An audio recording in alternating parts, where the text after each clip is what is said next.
Take your seat. The show is about to begin. Presented by Front Yard Fantasy. I'm your host, Simon. Joined as always by my wildly handsome co-host, John Luke Garofalo. Our friend Coop with us, aka Coop A. Fiasco.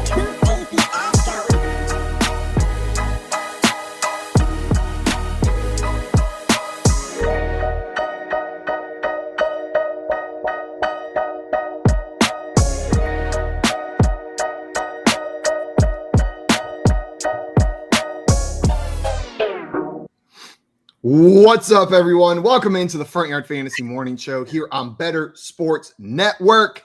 Yeah, I'm your host, Simon, joined as always by my co-host, John Luke Garofalo. What's up, JL? good morning. How you doing, Simon? Simon? I'm doing pretty good this morning. It's Friday. I'm pretty happy. You got some good sleep. I like that Watch some sweater. good football. It's a nice sweater. I love a Cleveland. big, comfy sweater. You got to get them like 2 sizes too big, and then you never wash them, and that's the rule. That looks like a TJ Maxx sweater now that I look at it, where like the front of it is just the sizing slightly off. It's like slightly too small for the sweatshirt. That makes me think it's TJ Maxx.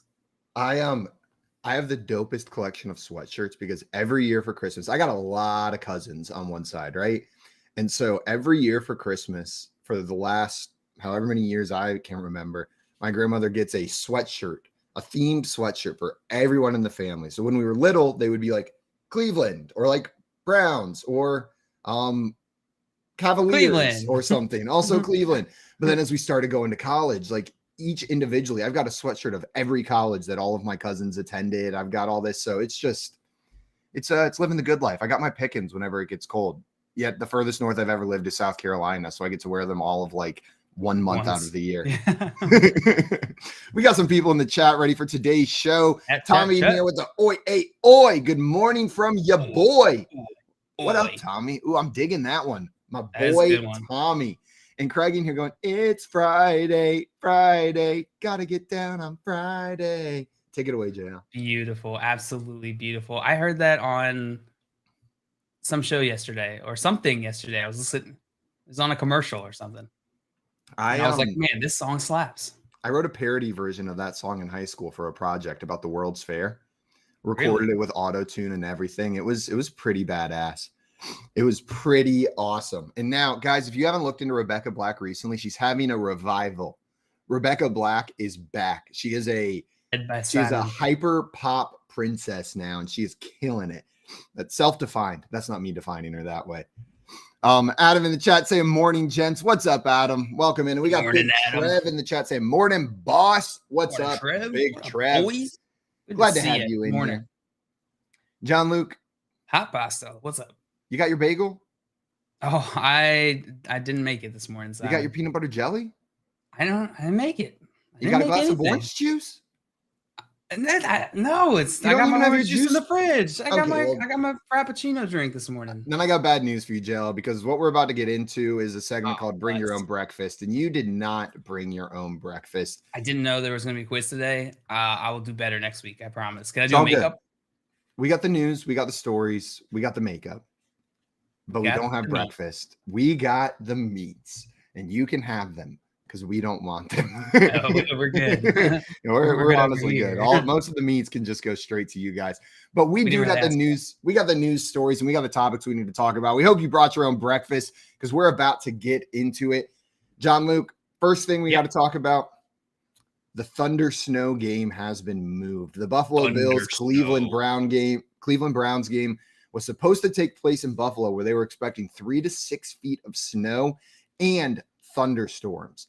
We could have had a thunder snow game. That's how they were describing it. But instead, they're playing a home game for Buffalo in Detroit. Honestly, I think they made this move because they're worried Josh Allen is going to become too powerful. If he is able to harness his skills in the middle of a thunderstorm, snowstorm, It's over. he's going to be more powerful than Zeus. That's like a Marvel origin story. You're in the thunderstorm. The thunder snore. The thunder snore. The It sounds thunder. so much less intimidating. Yeah, it just sounds like a It's guy kind with of like, annoying. yeah, A guy who maybe should lose a little weight and see a doctor. It's what thunderstorm sounds like.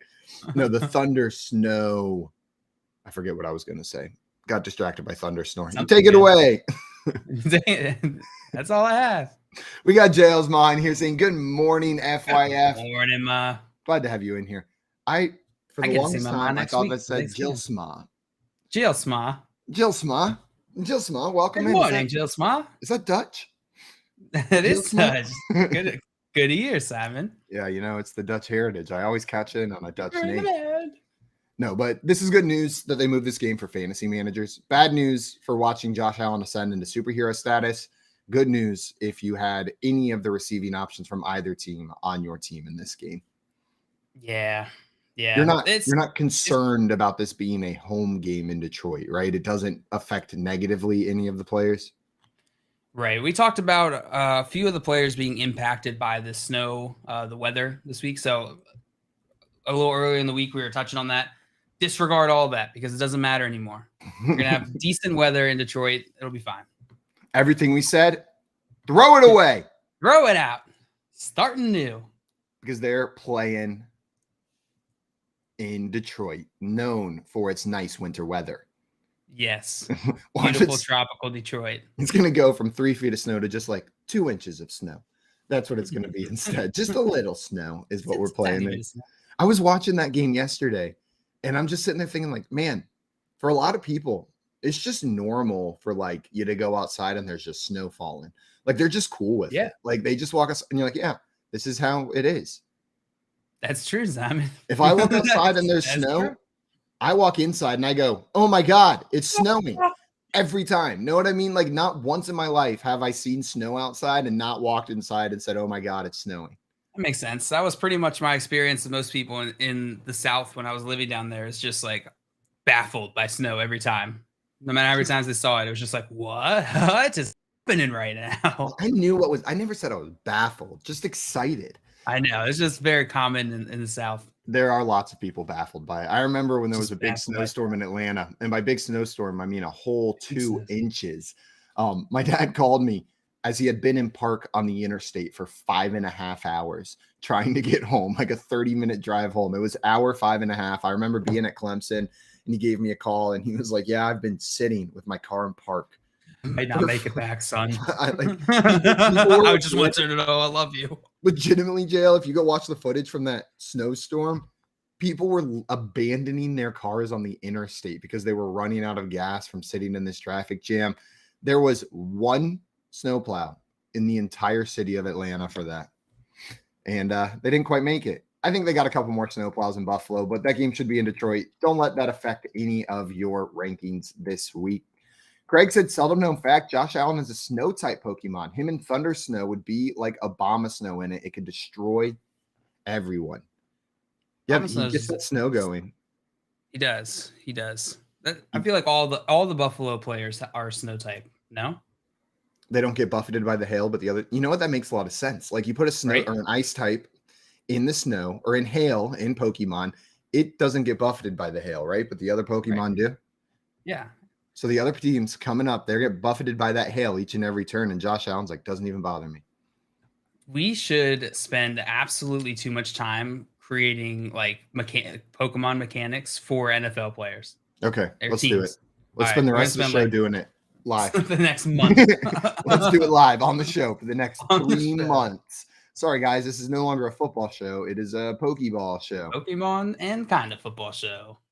Adam in here had a question for us, Jail. He said, I need to start 2 in full PPR. Kadarius Toney, DJ Moore, Michael Pittman. So one of them has to see the bench.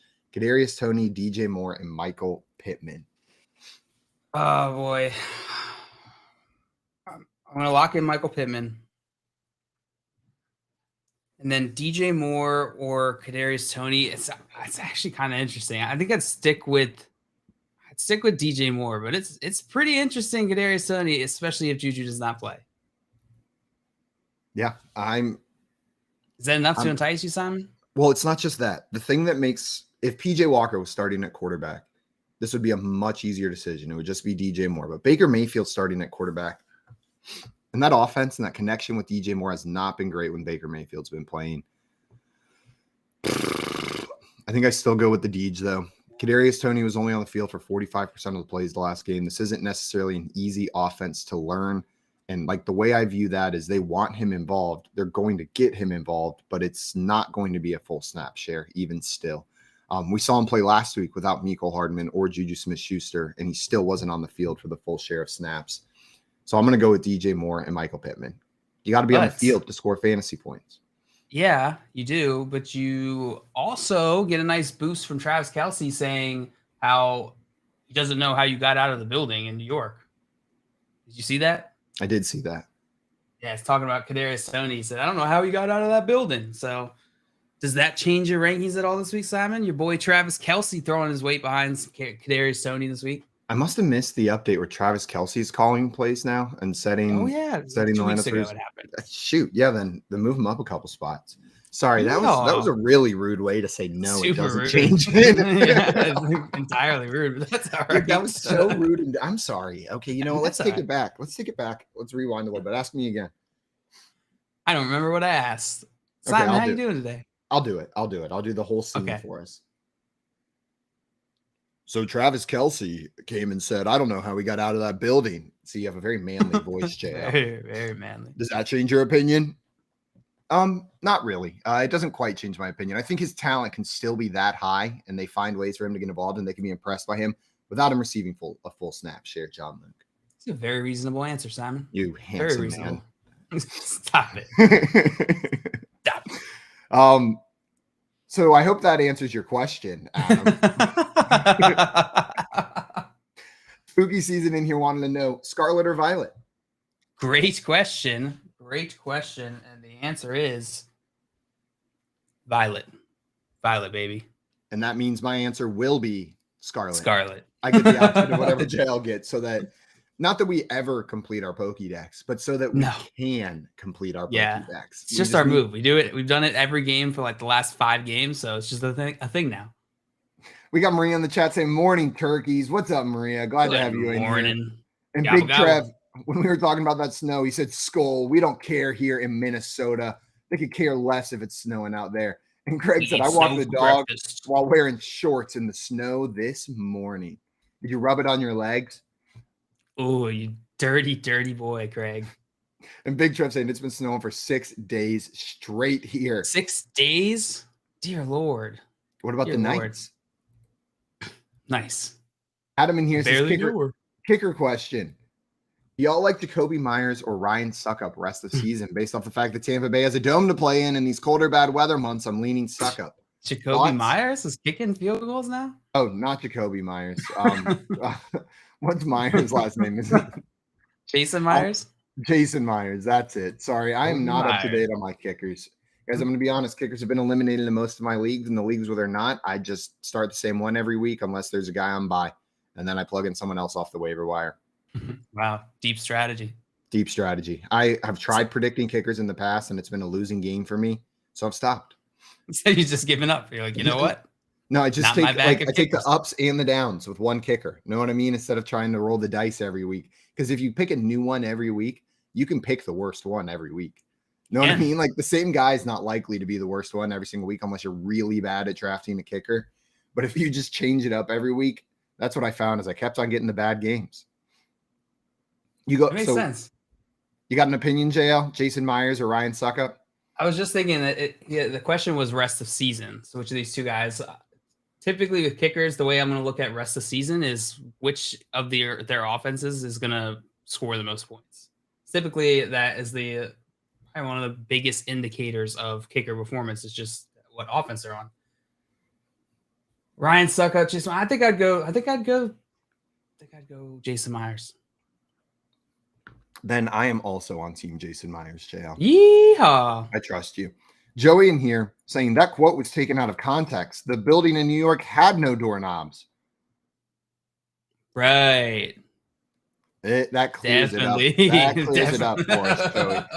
We all know what you're talking about. Yes. JL, how did we forget that building in New York had no doorknobs? Tuesdays. Right? It's Friday. As we discussed, as quoted by Rebecca Black earlier in the show. Big Trev had a question for us, JL. Wanted to know, keep going back and forth on these guys. Kadarius Toney Rondale Moore, Donovan Peoples-Jones, Adam Thielen, full PPR, needs 2 of them. So of those players, which 2 would you throw into your lineup? Lay him on me one more time, my man. We got Kadarius Toney, Rondale Moore, Donovan Peoples-Jones, and Adam Thielen. Need 2 in a full PPR league. Ooh, I'm going to go with 2. I'm going to go with Thielen. I'm going to go with Rondale Moore. Sweet. Rondale Moore has San Francisco. Adam Thielen going against Dallas. DPJ is actually a little more interesting now. He was the one player I was actually mainly thinking about when I was mentioning earlier how all those players we talked about earlier this week, throw them out. Donovan Peoples-Jones was the main guy I was thinking about because about being nervous about starting him in Buffalo. But now he's in Detroit. Now he's in Detroit. Still doesn't change it. I'm still going to go Rondale Moore and Adam Thielen. And I'm going to go Rondale Moore and DPJ. DPJ feels like a pretty safe play, similar to Thielen, and I like his involvement in this offense. So I'm going to start Rondale Moore and Donovan Peoples-Jones. Toney is really tempting to me. Like we keep talking about. I'm just like, all the reasons I said I believe, but I just want to play him. Know what I mean? Like I just want to plug him in because of the things that Travis Kelce's saying, because of the just things. The upside. Like just the upside chaos. I want to put it in there, especially after watching what the other supposed upside player that like was high on the waiver wire list last week did last night. Know what I mean? Like I'm putting those guys in a similar, like these are high upside. Christian Watson with another 2 touchdowns last night. You mean God? Yes, I mean God incarnate himself. I mean the Green Bay savior, Christian Watson is who I'm talking about. But in this question, I'll go Rondale and DPJ. And maybe I miss on both high upside rookies this week. And maybe I'm wrong on all front. Maybe I miss all the fun that everyone's having this week. Because if you started Christian Watson last night, you had a lot of fun. You had so much fun. Fantasy Dog in here. What's up, Fantasy Dog? Oh, wait, we decided he's got a big dog, not a little dog. It's a Mastiff. But it still sounds like that. A Mastiff with just a Chihuahua bark. Yeah. It says, hello, every time you walk into the house. Fantasy Dog in here said, morning, y'all. Which morning, QB has, dog. He wants to know which QB has the 8th most rushing yards in a single game. Hint, he is the number 1 QB this week. So far? So then all right, we got 2 quarterbacks. Ryan Tannehill. Ryan Tannehill. My guess. Yeah.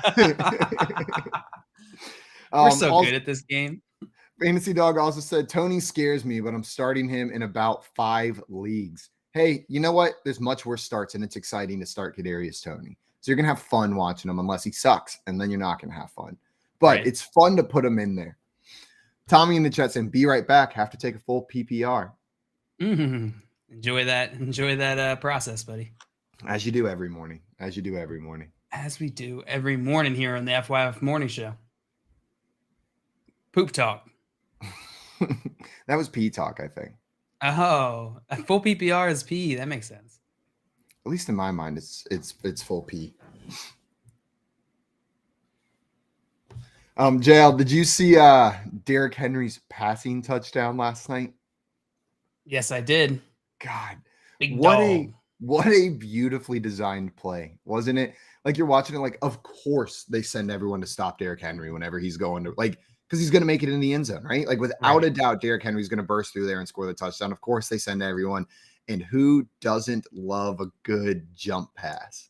Like a jump pass is like the epitome of football. It's jump passes and big guy touchdowns that I feel like we all live for. Yes, it's the 100%. Anti-shovel pass. Whenever. No, everyone hates shovel passes, JL. Everyone hates shovel passes. I know it. You're right. My bad. Yeah, the Derrick Henry pass touchdown was beautiful. Derrick Henry had a really good game. Simon, I was going through our prop bet draft yesterday. Did you happen to see have you gone and checked? Well, no, but I did watch the game. I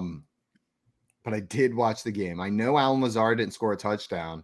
I know Ryan Tannehill. I think I had a Ryan Tannehill under passing yards prop, if I remember correctly. And that one you want to just quickly run through it? Yeah, and then Derrick Henry did not get the 102.5. I'm pretty sure I went 0-for-3 on my props last night. Let's see. I am in the wrong thing. Let me pull it up. I'll pull it up here. I'll let you know. Tommy said, not too good, boys. Should have listened to your boy. Titans came out passing. Yeah, I'm down to admit when I was wrong, and I was wrong about that game script. They came out chucking the ball. It went different. Yeah, Titans pulled it together. They looked decent last night. So first pick, Simon, you took Derrick Henry over 102.5 rushing yards. Yeah, just says rush. That did not hit. He had about 89, I think, or 90. It was 87. Like 87. Yeah. Derrick Henry. The next pick I took was Derrick Henry over 21.5 attempts. That did hit. I believe he had 28. The next one, Aaron Rodgers over 2.5 rushing yards. Bonk. He didn't rush at all. Didn't rush a single time. Simon, you took Robert Woods under 31.5 receptions.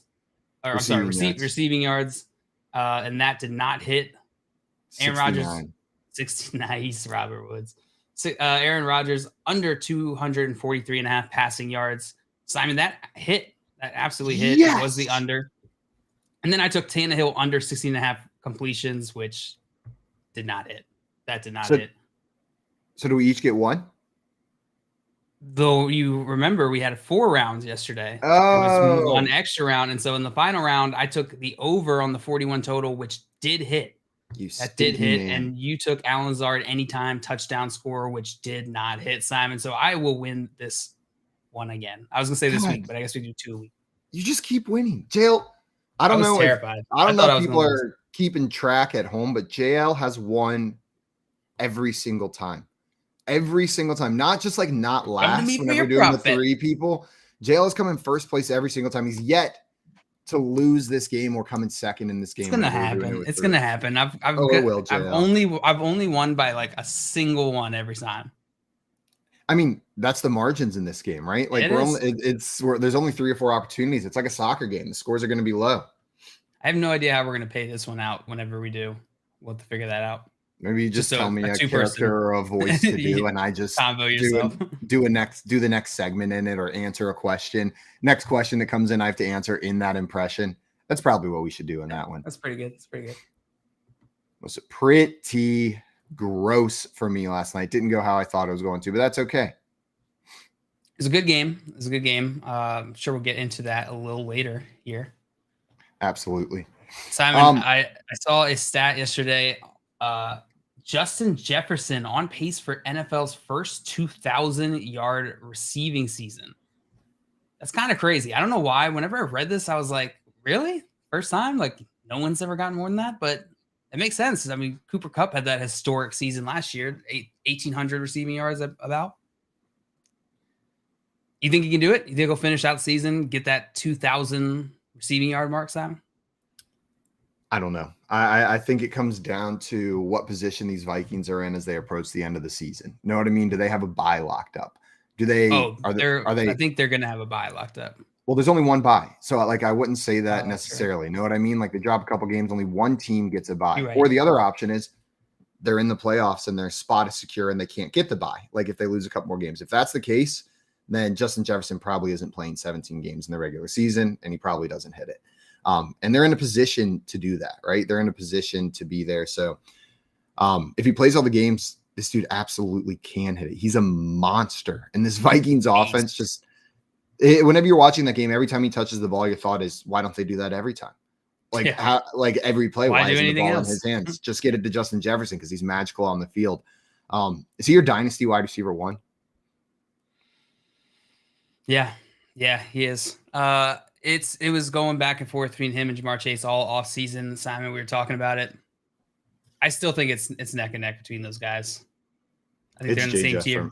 What I've seen from Justin Jefferson this year has elevated him just a little bit above Jamar Chase for me. But they're definitely. I think a lot of people are going to feel that way. I think we started to see a shift in the offseason towards Jamar Chase because of all the hype, and it's just like Jamar Chase felt like a new shiny toy, right, compared to Justin Jefferson. Oh yeah, that old man. Right, that old man. But you know that he was his rookie season. He was really good, and so I think some of that hype wore off in his third year here. So Justin Jefferson is amazing. I put him and Jamar Chase the same tier for dynasty, and I don't care which one goes ahead. It's just preference in my mind. Is anyone else in that tier? CeeDee Lamb, Jalen Waddle? No. No. Nope. I'm close with those guys, but I do think they're just slightly below them in their own tier. And honestly, in my mind, Jamar Chase is a little bit closer to those guys than he is to Justin Jefferson. And that's not an insult on Jamar Chase. Like, all these guys are killer for Dynasty. But that's just how I view Chase, is maybe a little bit closer to CeeDee Lamb than he is to Justin Jefferson after this year. Yeah, that's fair. 2,000 receiving yards. I hope we see it. Know what I mean? Just to add that 2 into the record books. Yeah, that's all I care about. Hopefully his toe injury doesn't get in the way. Have we seen any updates on his toe? I think he practiced yesterday. I'll pull up the latest on him, though. I'm not too worried about it. No, he only needs 9 toes anyways. Yeah. It's got 11 anyway. We've talked about this before. One toe can really mess things up. You've seen Moody's points on the Amanda Show, right? Mm-hmm. The fake soap opera that was on the Amanda Show, Moody's Point. The dad was missing his big toe, and he couldn't balance. He kept falling over. Threw him off. His big toe was floating away in the sky on a balloon, and so he was just falling. Hopefully that's not what's going on with Justin. Type in Moody's Point on YouTube if you don't remember, and go. I remember Moody's Point. I don't remember the plot of it though. I've rewatched it way too many times as an adult because it's so funny. Amanda Bynes was a genius on the Amanda Show. Yeah, it really was.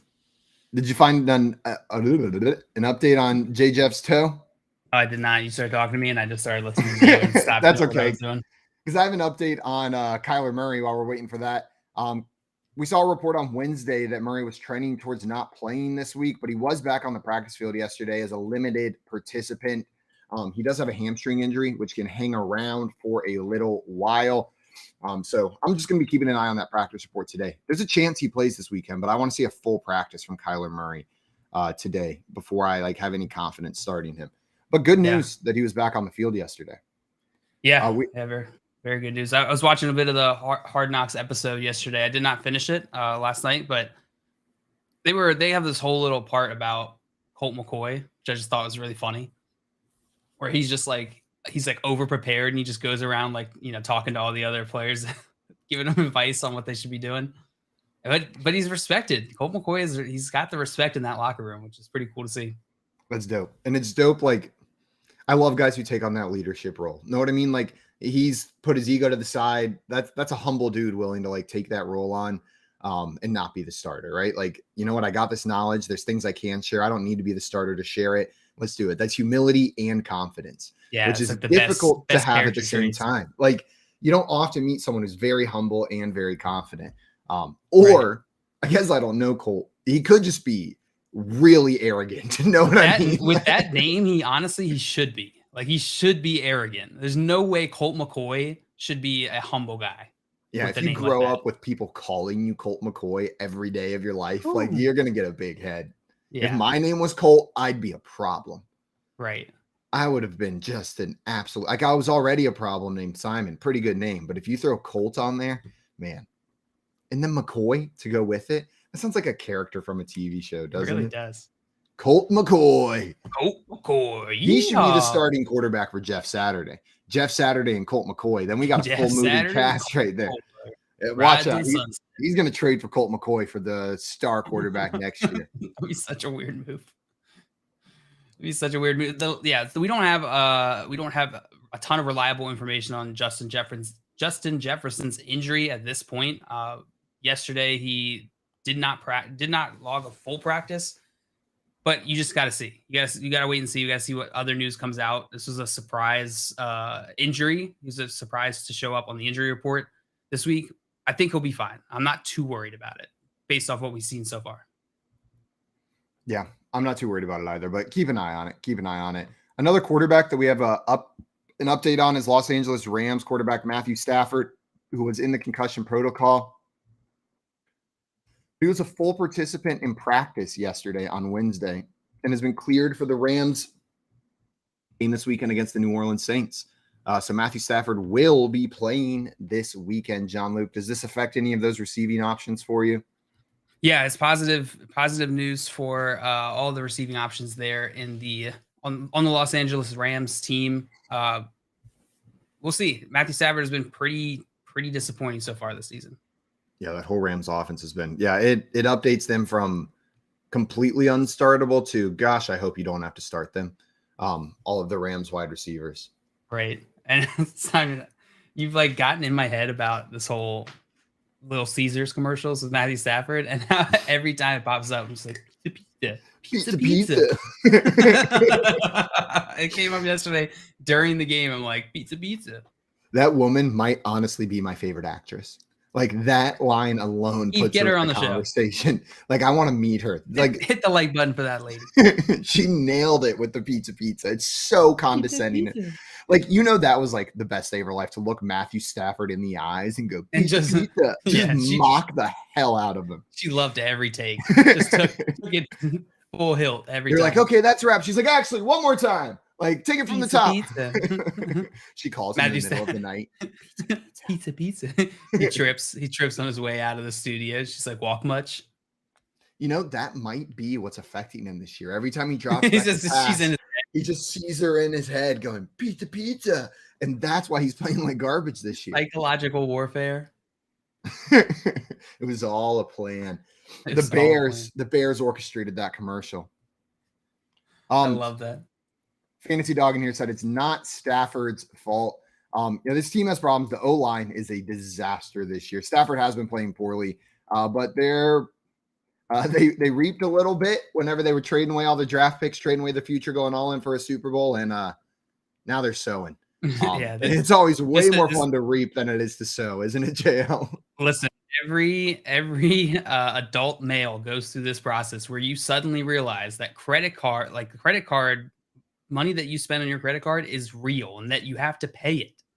That's what's happening here. That's what's happening with the Rams. You're right. This is me graduating college and going like, better get that first paycheck soon. Because I've maxed out all my cards in college, just trying to stay alive here. You're just right. Trying to stay alive. That's what they're doing. And they got their first paycheck and it all had to go to the credit cards is what they're doing right now. That's what they're realizing. And they're going to learn. You know, their credit's going to take a little hit, but they're going to learn. They'll come back. Spooky wants to know, is Taysom Hill over with? It's been a while from his big boom and his lows keep getting lowered. I just don't want to drop him and then he booms. That's the Taysom Hill. A+. You win for the best comment of the week easily. The whole way it's phrased is like a piece of art. It's been a while for his big boom and his lows keep getting lowered. I just don't want to drop him and then he booms. He's going to boom everywhere. It's going to boom all over the place. Taysom, did you boom? Did you boom? Is this your big boom, Taysom? It smells like it's been there for a couple of weeks. It wasn't me. It's been like 8 weeks, Taysom, and no one's cleaned this big boom up. No, but Spooky, this is the Taysom Hill experience. I bet before the season's over, he has another boom game.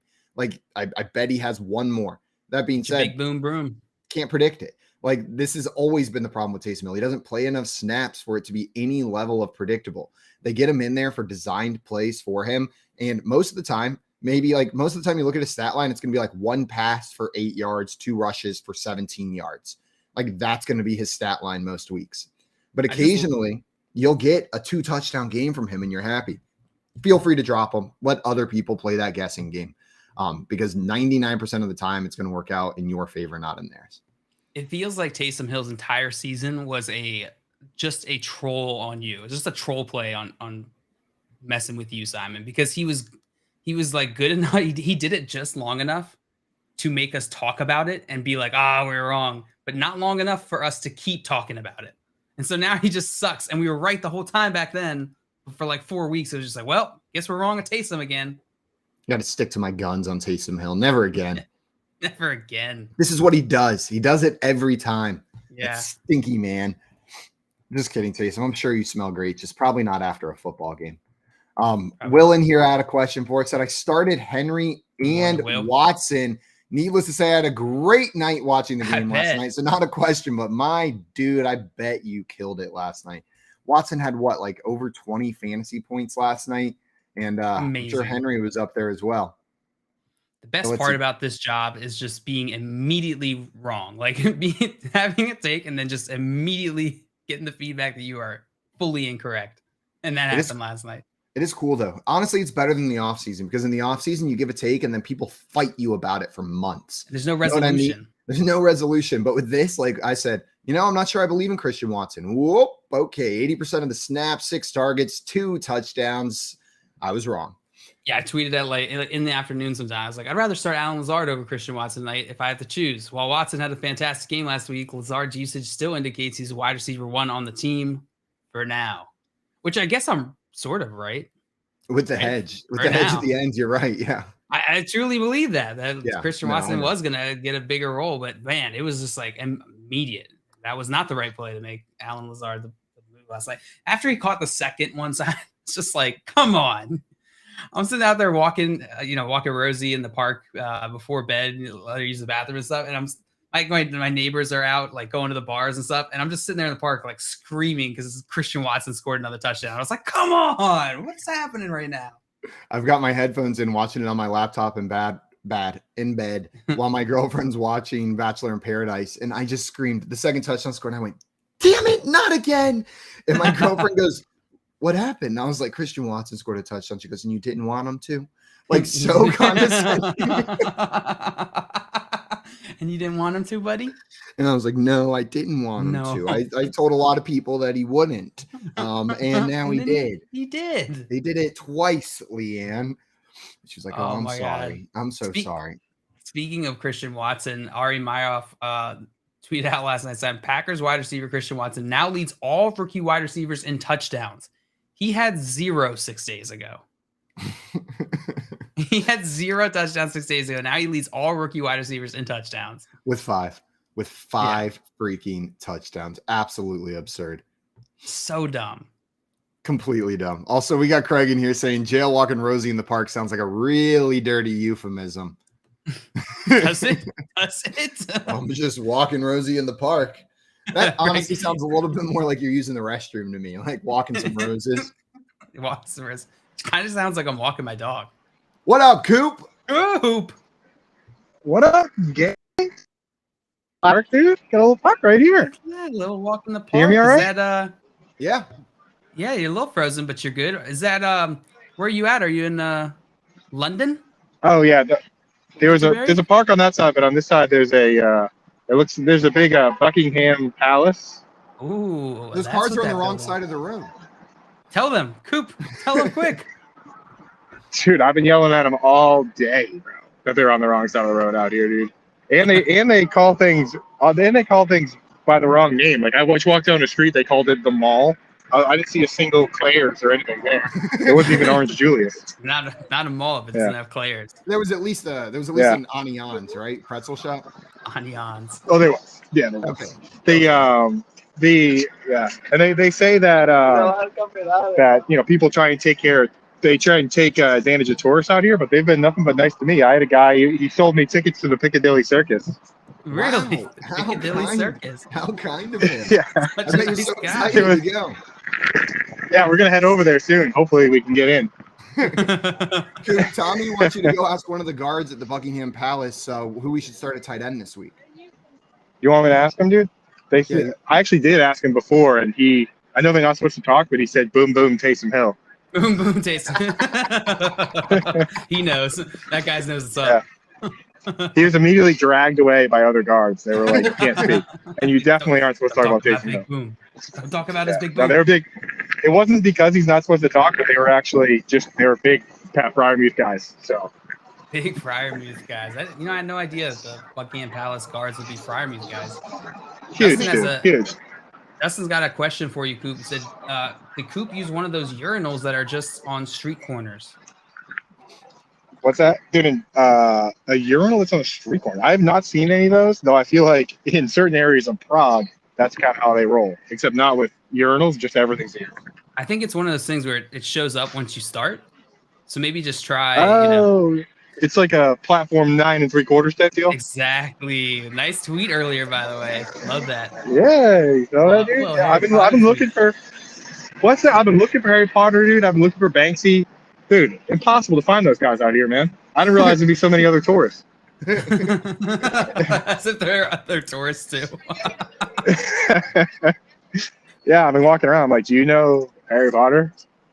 You at least saw Simon Cowell, right? I've seen Simon. Yeah, it's hard to miss him. He's everywhere. Yeah, he was throwing a churro on the ground and berating the guy who made it. I won't leave you alone. Wait, did you say he was throwing a churro on the ground and berating a guy who ate it? That's what Simon Who made Cowell it? The guy who made it. He was like, yeah. He was like, this churro's rubbish. That's my Simon Cowell. Maria Right. says, see what happens if you say pizza mockingly at the Buckingham Palace guards. Yeah. Hit him with Something that. tells Hit him me with that Matt Stafford shade. Something tells me they've dealt with enough to be able to escape my tight end questions and shenanigans. Yeah, I feel like that's one of the things where like there's nothing you could do to them that would stop them at this point. Like those guys have seen everything. Unless you get the new guy. How do you tell if it's a new guy, you think? Sweat. Probably He's because his nose starts dripping and he doesn't like reach up with his hands, but he kind of tries to do that like tongue move and get it, which is like totally unacceptable. I mean, that's just what I've seen from the new guys here. I've been out here for 3 days straight. You're there firsthand, you know. We got to believe you. Simon, I never been there. Will in the chat wants to know if you had any tea and trumpets, Coop. Trumpets. Yeah. That's a good one. Yeah, I did have some trumpets earlier, dude. Pour the tea in the top of the trumpet. You let it go through it. And Drink it through the spit valve. Yeah. The problem with eating too many trumpets is you get a little bit of brass ass. No, you don't want that brass ass. That Coop, I've been tooting all day. Coop, I'm excited. I'm excited for you to be back, but I'm gonna be real. I'm gonna miss the Coop in Europe updates. Like I'm gonna miss like Coop logging in, and I have no idea what city in the world he's streaming from today. Like it's exciting. I'm living. Should I just stay here? No, I'll miss you. Should I just stay? You know who's gonna miss that is me calling in on Saturday thinking that you guys have a show and just being like, what is Campus to Canton? Or it's like a replay of us. Coop's just in there talking to us, but dude, I tried to call into a replay. I swear I tried to call into a replay for like 10 minutes last Saturday, dude. It was like I'm just like I pulled a G-Men J, dude. I was a few hours behind. I don't know why. And you're like, what the hell is wrong with you? What are you guys doing? Yeah. Too separated from the show. I'm excited to be back, though. I'm excited to be back. I'll be on with John and Pemba on Sunday morning, and then with you guys on Monday, baby. Hey. Yeah, nobody says that out here either. I've been dropping them all over the place on people. I think it's a New Yorker phrase, actually, is what it is. We got confused. They say it in Queens a lot. Keith confirmed. Yeah. Keith confirmed. Yeah, he's a big thing. And a statue. That's something. Wow. And it's got gold on it. Just incredible. We're learning all about the world. What's the name of that statue? That statue there, dude? That's the Tea and Trumpets Memoriam commemoration piece. For the Great Trumpet War of 1812. The great battle for they lost the trumpets, but they did keep a good chunk of the tea. Unfortunately, America dumped most of it in the water later on during a separate incident. So it really didn't come out of it with much. Yeah, it's kind of a sad story. That's why it's really a sad statue too. You spend enough time looking at it, like I have over the past 3 days here, hanging out at the Buckingham Palace. Hope they're coming for you too. Look how silly the police cars are here. Yeah, that's not even a real sounding siren. What a ridiculous siren They're sound. like, wee-woo. They're going to get Jason Bourne or something. Oh my God. Patrick. It's like why does that immediately make me think of SpongeBob going wee woo? No, it's Patrick. Well, is half of the Bourne movies just that siren sound? Because as soon as you said it, I was like, yeah. It really is, dude. It really is. And him driving a very small car down like a set of stairs. Yeah, very quick shifts. No Mind Jedi had a question for you, Coop, and probably one of my favorite questions. Very important here. He asks, isn't it? Isn't it? Yeah, I know, quite. Indeed. Yeah. Kate's been so mad at me because I got a little too drunk in Amsterdam, fell off my bike, dude. So I've been like, and I also hurt my finger. But I've been walking around singing stupid songs here in England. She's like, please stop. Like I'm walking around going, I didn't hurt me finger, but I did break me bum. And I broke me bum, I did. Went Just to the walking up to doctor, people paid screaming, 5. "Nine Went to the doctor and paid 5 quid. Like just and no, no. I love from her perspective. She just has to sit here and watch you do these call-in updates where she just Yeah, talk nonsense. it's funny. Yes. Usually I drop her off at like one of those touristy shops she loves, but no, this time she's hanging out here while I'm singing about me bum. Well, I hope you bring us something back, Coop, because Simon and I like gifts. Do you like knickknacks? I love We a like knick-knack. Yeah, I'll see what I can find. I'll get you guys some knickknacks for a few quid. I For a want few one quid, of those. I'll quid one of those big mo you. English hats. The UK Quid mo hats. me, That's dude. what No. You can't. You don't pay for a gift, dude. That's not how gifts work. That's not Well, how it's a gifts quid work. mo. I'm sorry, I'm a little confused here, but thanks, Coop. I appreciate the update on how gifts work. Yeah, that's. I mean, you got to come to Europe for a couple weeks, and then you get cultured like that. You start learning stuff like that. You know, not a big deal. No big deal. Thank you, Coop, for keeping us cultured over here. I really appreciate it. We got so Keeping many you on lessons culture, to yeah. go when you get back. So Quite a few, dude. Yeah. So I'll be back, broken bum and all. I'm gonna play through the pain. Might need a sit on pillow, but we'll see. All right, gang. Well, I think that's all I got for checking in from Buckingham House. So I'll see you guys on Monday morning. Okay, isn't it? Enjoy your day.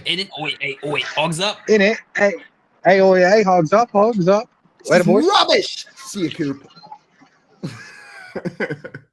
Coop's the man. Man, I'm going to miss these Europe updates, John Luke. I'm going to miss all of these Europe updates. Maria saying bye in the chat as well. And Craig let us know that's the siren from the Minions. There's Patrick. Beto. As coming up, we are going to answer your questions throughout the rest of the show. And we're going to have a new segment we are calling Dear Diary, some lessons we've learned throughout the season. We'll be playing some Fantasy Feud a little bit later as well. And then we've got some Hypothetically coming your way. You're listening to the FYF Fantasy Morning Show here on Better Sports Network. Front Yard Fantasy, weekday mornings at 7 Eastern on Better Sports Network. There was a tweet about the refs that had me kind of cracking up the other day because somebody was like, we have the technology to track the ball down to a centimeter and figure out, what speed these guys are running on the field. Yet somehow we still mark the ball by That's my favorite. a 60-year-old dude eyeballing it. And then we run over with literal chains and measure it. It's like, you think we can probably get that figured out. The least precise way to measure something, and then immediately following that up with a super precise way of measuring something. Yeah, it's like we have what I love. Like if you're a millimeter short of that chain that they bring out there, that they ran out it as best they could in a straight line. But if you first they just go here, and then they grab the chains and they run in the straightest line possible. But then if you are 1 millimeter short with that football, doesn't count. Sorry. Couldn't have been human error. You're just short. That's exactly. And, they bring up the index card or whatever. Meanwhile, they have satellites in space tracking how fast Brandon Ayuk ran on an end around. But we can't, and I can see that number live while he's doing it. Like I can see every player's speed on the screen live. And I love that. It's and not to mention that dude's trying to make the spot and the player always tosses the ball right into his face. Right? He's coming over to spot it, and it's every other time the player just here you go. Here's another thing to juggle. On call with Dr. Roto. If the Giants don't win another game this year, A, I'll be shocked. But B, I'll still think that they're better than they were with Joe Judge. Much better. Because I think Brian Daboll's got a lot out of this team already. And I'm seeing what this team could be. See, that's the problem with owners and general managers. I see Nathaniel Hackett and I see a guy who can't get it done. I see Matt Rule and see a guy who never should have been hired. Disaster right away. Sometimes a good coordinator in the NFL is better. I don't even say sometimes. Most of the time, a good coordinator in the NFL is better than a college coach because the NFL coordinators, they know the system. They've been there. They've played. They've been around it. For the life of me, I don't know why Eric Bieniemy hasn't gotten a job yet. Deuce Staley's going to get a job. Somebody's going to hire that dude. When you've been around the game, you understand it. These college guys come, they don't know it. Join the show with one touch of a button. It's Sports Talk 3.0 on Better Sports Network.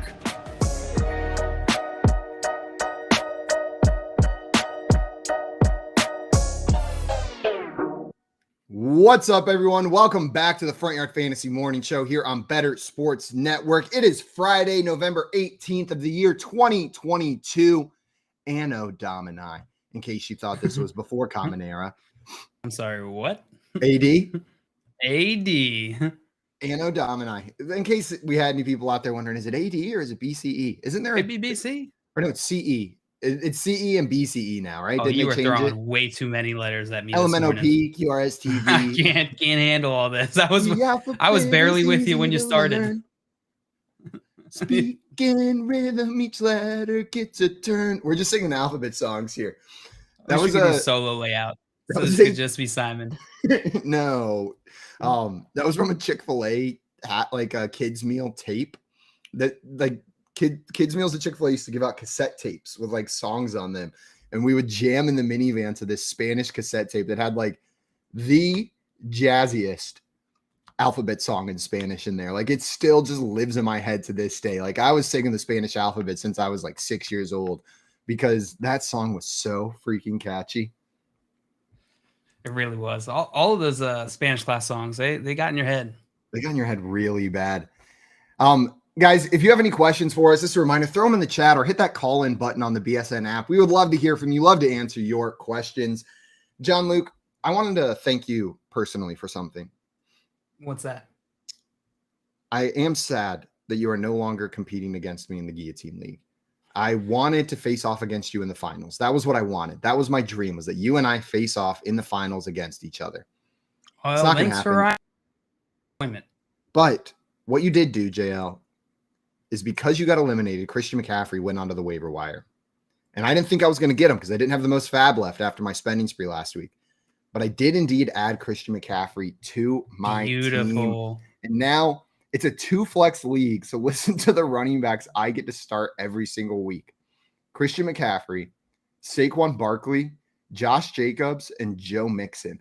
I have the RB 2, 4, 6, and 7 on my team in this league, starting every single week.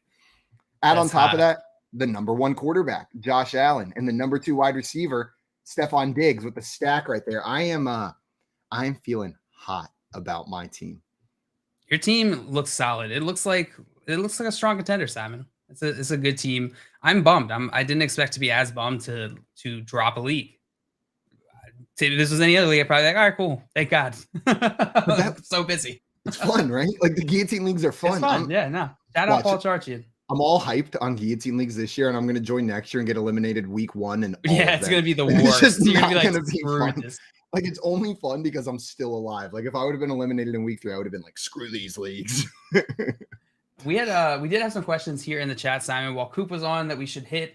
JHI asking flex Tony, Jacoby Myers, Donovan Peoples-Jones, or Rondale Moore this week. Tony, Myers, Donovan Peoples-Jones, or Rondale Moore. Am I remembering all those properly? You nailed it. Yeah. It's Rondale Moore for me. If I have to pick one of those guys, even with Marquise Brown potentially back, I am rolling out Rondale Moore because Zach Ertz is out. Rondale. The Arizona Cardinals are just like a revolving door for the injuries on their receive options. One gets healthy, another one gets injured. One gets healthy, another one gets injured. So I think you can still keep rolling with Moore. Yeah, no, I'm with you, Simon. I think that is a good point there. I'm going to go Rondale Moore as well. Kadarius Toney is pretty enticing. I'm trying to start Kadarius Toney in a lot of leagues. I'm realizing, like, I just want to start him this week. He's fun to start. And especially after missing on Christian Watson last night, I'm sitting there. It's like I said earlier, it's like I'm even more tempted. I'm like, now I want to have the fun. Like I feel like I'm missing out. Everyone who started them is having so much fun. I want to be in the fun group. Who was it earlier? I came in and was like, yeah, I had a great night. I started Watson. It was fantastic. And Derrick Henry. Yeah, I bet you had a freaking good night last night starting both of those guys. I did not. I had a fine night starting Allen Lazard with his 10.7 points. It was okay. It was fine. And then JJ, I had a follow-up question. RB2, I'm guessing this is pick 1, or he's just adding context, but I guess we'll just answer it as if it's pick 1. Brian Robinson, Gus Edwards, or Isaiah Pacheco. This one's actually going to be Brian Robinson for me. Coming off a 26 carry game last week, seeming like, I mean, he like doesn't look like he's better than Antonio Gibson, right? Like whenever I see him get the ball, I feel like Antonio Gibson's a better back, but they gave him, I believe 26 carries against the Eagles last week. Like he got the full That's ton. 26 is workload. exactly right. And now he's going up against the Houston Texans, who are the worst run defense against opposing fantasy running backs in the league, or one of the worst. You got to throw Brian Robinson in there. Like, don't get me wrong, I'm excited for Pacheco, but with Pacheco, his upside's permanently capped by Jerick McKinnon as the third down back. Like Jerick McKinnon is just going to be the third down back. That's how they play him. It's never going to be Pacheco's work. And we'll see what happens with CEH, but it does seem like Pacheco's got the first and second down work. Gus, I want to see it for a week. I'm excited for Gus to come back, but they've got Kenyon Drake in that backfield. Let's see what Gus does this week. Yeah, I don't think Pacheco is that far off from Brian Robinson this week, but I definitely lean Brian Robinson with you, Simon. The matchup is the best. Isaiah Pacheco does have a pretty solid matchup going against the Los Angeles Chargers. They are the second worst at giving up the second most points to running backs for fantasy football. Number one team is the Houston Texans. They're giving up the most points to the running back. So you can see these are both positive matchups for Pacheco and Robinson. I'm going to lean Robinson with you, Simon. Robinson, we got a double Robinson on this one. Double Rob. We had another question in here. Matisse wanted to know, what's up, guys? What's up, Matisse? Welcome there. Matisse. Good morning. I have Joshua Palmer and Mike Williams. Who should I start this week? So if Mike Williams is playing jail, would you start him over Joshua Palmer? Yeah, I would. If he's playing, I'm going to start him over Joshua Palmer for sure. Man, what makes me nervous is this would be early for him to come back, I feel like. You know what I mean? Like, I feel way more comfortable starting a player if, like, they're like, you know what? He's almost there, but we're going to take a week and then start him. This would be, like, the first opportunity he's ready getting him in there. That being said, if he's playing, I don't have the cojones to put Josh Palmer in over him. If Mike Williams is on that field and those are your two options, I'm playing Mike Williams. Yeah, he plays Sunday night. Mike Williams is playing Sunday night. Oh, I guess both of these guys are. Sunday night football game. So you have a little bit of time. Keep an eye on what Mike Williams' status is today on the practice report when it comes out, because he's limited yesterday. If it starts trending in a more positive direction, I'd start Mike Williams over Joshua Palmer. If it remains this uncertain, I would just go Palmer. And the good news is you have Palmer, right? Like, so if Mike Williams, you can wait until the very last minute and see what the pregame reports look like and then make your decision. That's the best case scenario for you having Mike Williams. Could turn messy if both of them are healthy, but as far as like having someone to start, you're in a pretty good spot. Yeah. Jay wanted to know, boxers or briefs? Boxers. Boxer briefs during the day, boxers while I'm sleeping is how we go here. You got to get a little loose while you're sleeping right there. We don't want any I'm loose. We don't want any constriction going on. And Adam wanted to know, is a hot dog a sandwich, a taco, or its own category? Debate he's currently having. So JL, how do you feel about this one? I just love like the questions like these whenever they come in, just because it's fun to go explore them. Here's my take on this. It doesn't matter. It doesn't matter at all. I don't consider it a hot dog a sandwich. Like when I don't think about it that way, but I can understand why you'd make that distinction. And it's fine if that's what you want to go with. Like a lot of things are sandwich-like. I'm cool with throwing hot dog into that categorization if that is gonna, super important to a bunch of people. I'm near your opinion, JL. I don't have a strong opinion, but I do land on one side. If a meatball sub is a sandwich, a hot dog's a sandwich. Like if a sub sandwich opened up, still connected on one side, stuffed with meatballs is a sandwich. Then a piece of bread opened up, stuck on one side with a sausage in it is also a sandwich. Like it's the same thing. Point. You're telling me if I rip up the hot dog and roll it up in my fingers and put it in there, then all of a sudden it's a sandwich. It's the same thing. House of JL, if it's important to you. I didn't hear that as condescending at all until Hal gave it said that, and then all of a sudden it felt really condescending. But when you said it, it sounded like almost playful. Classic JL move right there. Maria said separate category, and Dustin saying, is water wet? Well, if it's a separate category, then it's not a category. It's just a food item, right? Like if there's no, it's not like you have hot dogs, then you have other hot dogs. It's just hot dog. Hot dog's a hot dog. You got types of hot dogs, but it's not like you got like a beef frank. You got like a apple chicken sausage that goes in It's a like bun. a You veggie gotta- burger, black bean burger. Yeah, You know, you still just it's all just- call them burgers. It's still a burger. Yeah. There's no like other hot dogs. It's just every single thing is a hot dog in that category. In my cognizant life, I guess I've eaten like a chicken apple sausage, but just a hot dog. Altogether. Just like in a bun, a hot dog. I have never eaten a hot dog in a bun in my life that I remember. I'm sure maybe when I was like 3, my parents put a hot dog in front of me or something, but I've never eaten a hot dog and never really been tempted to. Like, you've never had a hot dog? No, I've never had a hot dog. Interesting. I've I had a don't know that hamburger. I've ever met anyone that's never had a hot dog. Actually, I probably have. I just probably never came up in conversation. Tommy said, "You are an alien." It's not like I go Jail up to asks everyone. Yes, I'll have eaten a hot dog? tall caramel macchiato. And have you ever eaten a hot dog? Hey, JL Garofalo, nice to meet you. Yeah, Front Yard Fantasy. Hey, let me ask you something. You ever eaten a hot dog? You're at a conference and it's the Q&A portion and you raise your hand and they run over to the microphone. You're like, "Yeah, thanks so much for being here. Really enjoyed your speech. I did have one question though." It's a panel, and I just target one person on the panel. I got a question for Jeff. Have you ever eaten a hot dog, Jeff? Jeff. Jeff looks around. He's like, me? Hal in here saying, "Simon, you got to get a Kogel hot dog from Michigan. They are the best in the country. Next time I'm in Michigan, I will go up with a Kogel hot dog. I'll get one." Hal also said, followed up with in a bun. It is true, because one time I was at a work event at a manufacturing facility in Mexico, and in my lunch was a chopped up hot dog mixed in with all the rice and stuff. And I did eat that because I was hungry. But I don't think it was a normal hot dog either. But I have no frame of reference for that because I don't know what a hot dog tastes like. Joe, we had another question in here in the chat. Matisse said Rondale Moore or Ayuk in a half PPR league.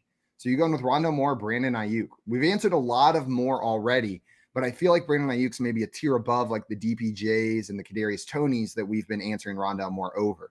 So is it still Moore for you, or are you going with Brandon Ayuk? That's the line for me. I'm gonna switch to Ayuk here. I'd rather have Ayuk. The uncertainty at the quarterback position for Rondale Moore going up against San Francisco on Monday. Brandon Ayuk has been the guy. He's the leading target share on this offense ahead of Debo because he's leading. That's what that means, JL. Brandon Ayuk has been quietly super valuable in fantasy. So I go with him this week. Yeah, I think I'm rolling Ayuk out there as well. In this Cardinals game, it's Monday night for both of these guys, right? But I trust Brandon Ayuk to roll a little bit more in this offense. So I'm going to roll Brandon Ayuk out there. Whenever they play each other, it throws me off, Simon. I don't know what it is. It'll always be like, and who's the other guy playing? I do the same thing. Like the Cardinals are playing the 49ers, but who the hell are the 49ers playing? Because whenever I'm thinking of two players, I'm not thinking about like their teams necessarily. I think of the players first. You're right. Like, who's Brandon Ayuk playing, not who are the 49ers playing. That's right. the crux of being a fantasy football fan first, right? Right. Like that's how you know. We answer these all the time. That's how you know you're like your fantasy football fandom comes before your NFL fandom. If like you're thinking of it in terms of who players are playing instead of who teams are playing. Or you do this for work. That's also true. Joe, we had one more question here, or not a question, just an update. Illmind Jedi said, I traded away Derrick Henry for Jamar Chase and Mike Evans in a keeper league. I had RB depth, but I'm still sad. I feel like Thanos after he sacrificed Gamora. I don't know why I just didn't expect that comp. Didn't expect it. Did not expect it. No. Cost me everything. I don't hate this trade. I don't hate this trade at all, actually. Mike Evans, Jamar Chase. I could see making this trade if you to balance. This is like a team balancing move. And so if this makes your team better, if Derrick Henry, if you have extra running back depth and shipping off Derrick Henry doesn't hurt you that much of the running back position, which he followed up and added that. He said, I have running back depth, but still sad, right? Like the fact that you have running back depth still makes this a good move, even if Derrick Henry went off. It is just slightly less convenient, I guess. It's nice to get that nice big week from a player. We love a nice big week. A nice big week. So do you think this was a bad trade? No, especially in a keeper league. Jamar Chase is a like top tier player in a keeper league, so I'm fine with it. Yeah, like I'm cool with this. Comprehension, Jo. No, Writing it's that all down good. to work There's on. so many words in these questions. It's hard to even remember the players sometimes. The details can get a little iffy. Keeper league just feels like the forgotten format. Like they like sometimes we get keeper questions that get slipped in there, but like most of the time, most people forget about it. Yeah, they don't throw them in there too much. Kevin had one more question for us. Said Pittman versus the Eagles, Curtis Samuel versus the Texans, or Amari Cooper versus the Bills. John Luke, which way are you going on this one? Run through. Oh, let's see. I see it. Pittman versus Eagles, Curtis Samuel versus Texans, or Amari Cooper. I'm gonna go Amari Cooper. God, yeah. Pittman and Cooper are close. Curtis Samuel's not in the conversation. Man, the problem is they both have a tough matchup, right? Cooper going against Buffalo and Pittman going against Philly. Like I like the Curtis Samuel matchup more going up against the Texans, but he's not in the same conversation as the other two guys for me. Like Jacoby Brissett against the Bills. It's going to be Amari Cooper for me. It's going to be Amari Cooper, but man, lower your expectations. You got the Bills and you got the Eagles for both Pittman and Cooper. So it's going to be tough matchups for both of those guys.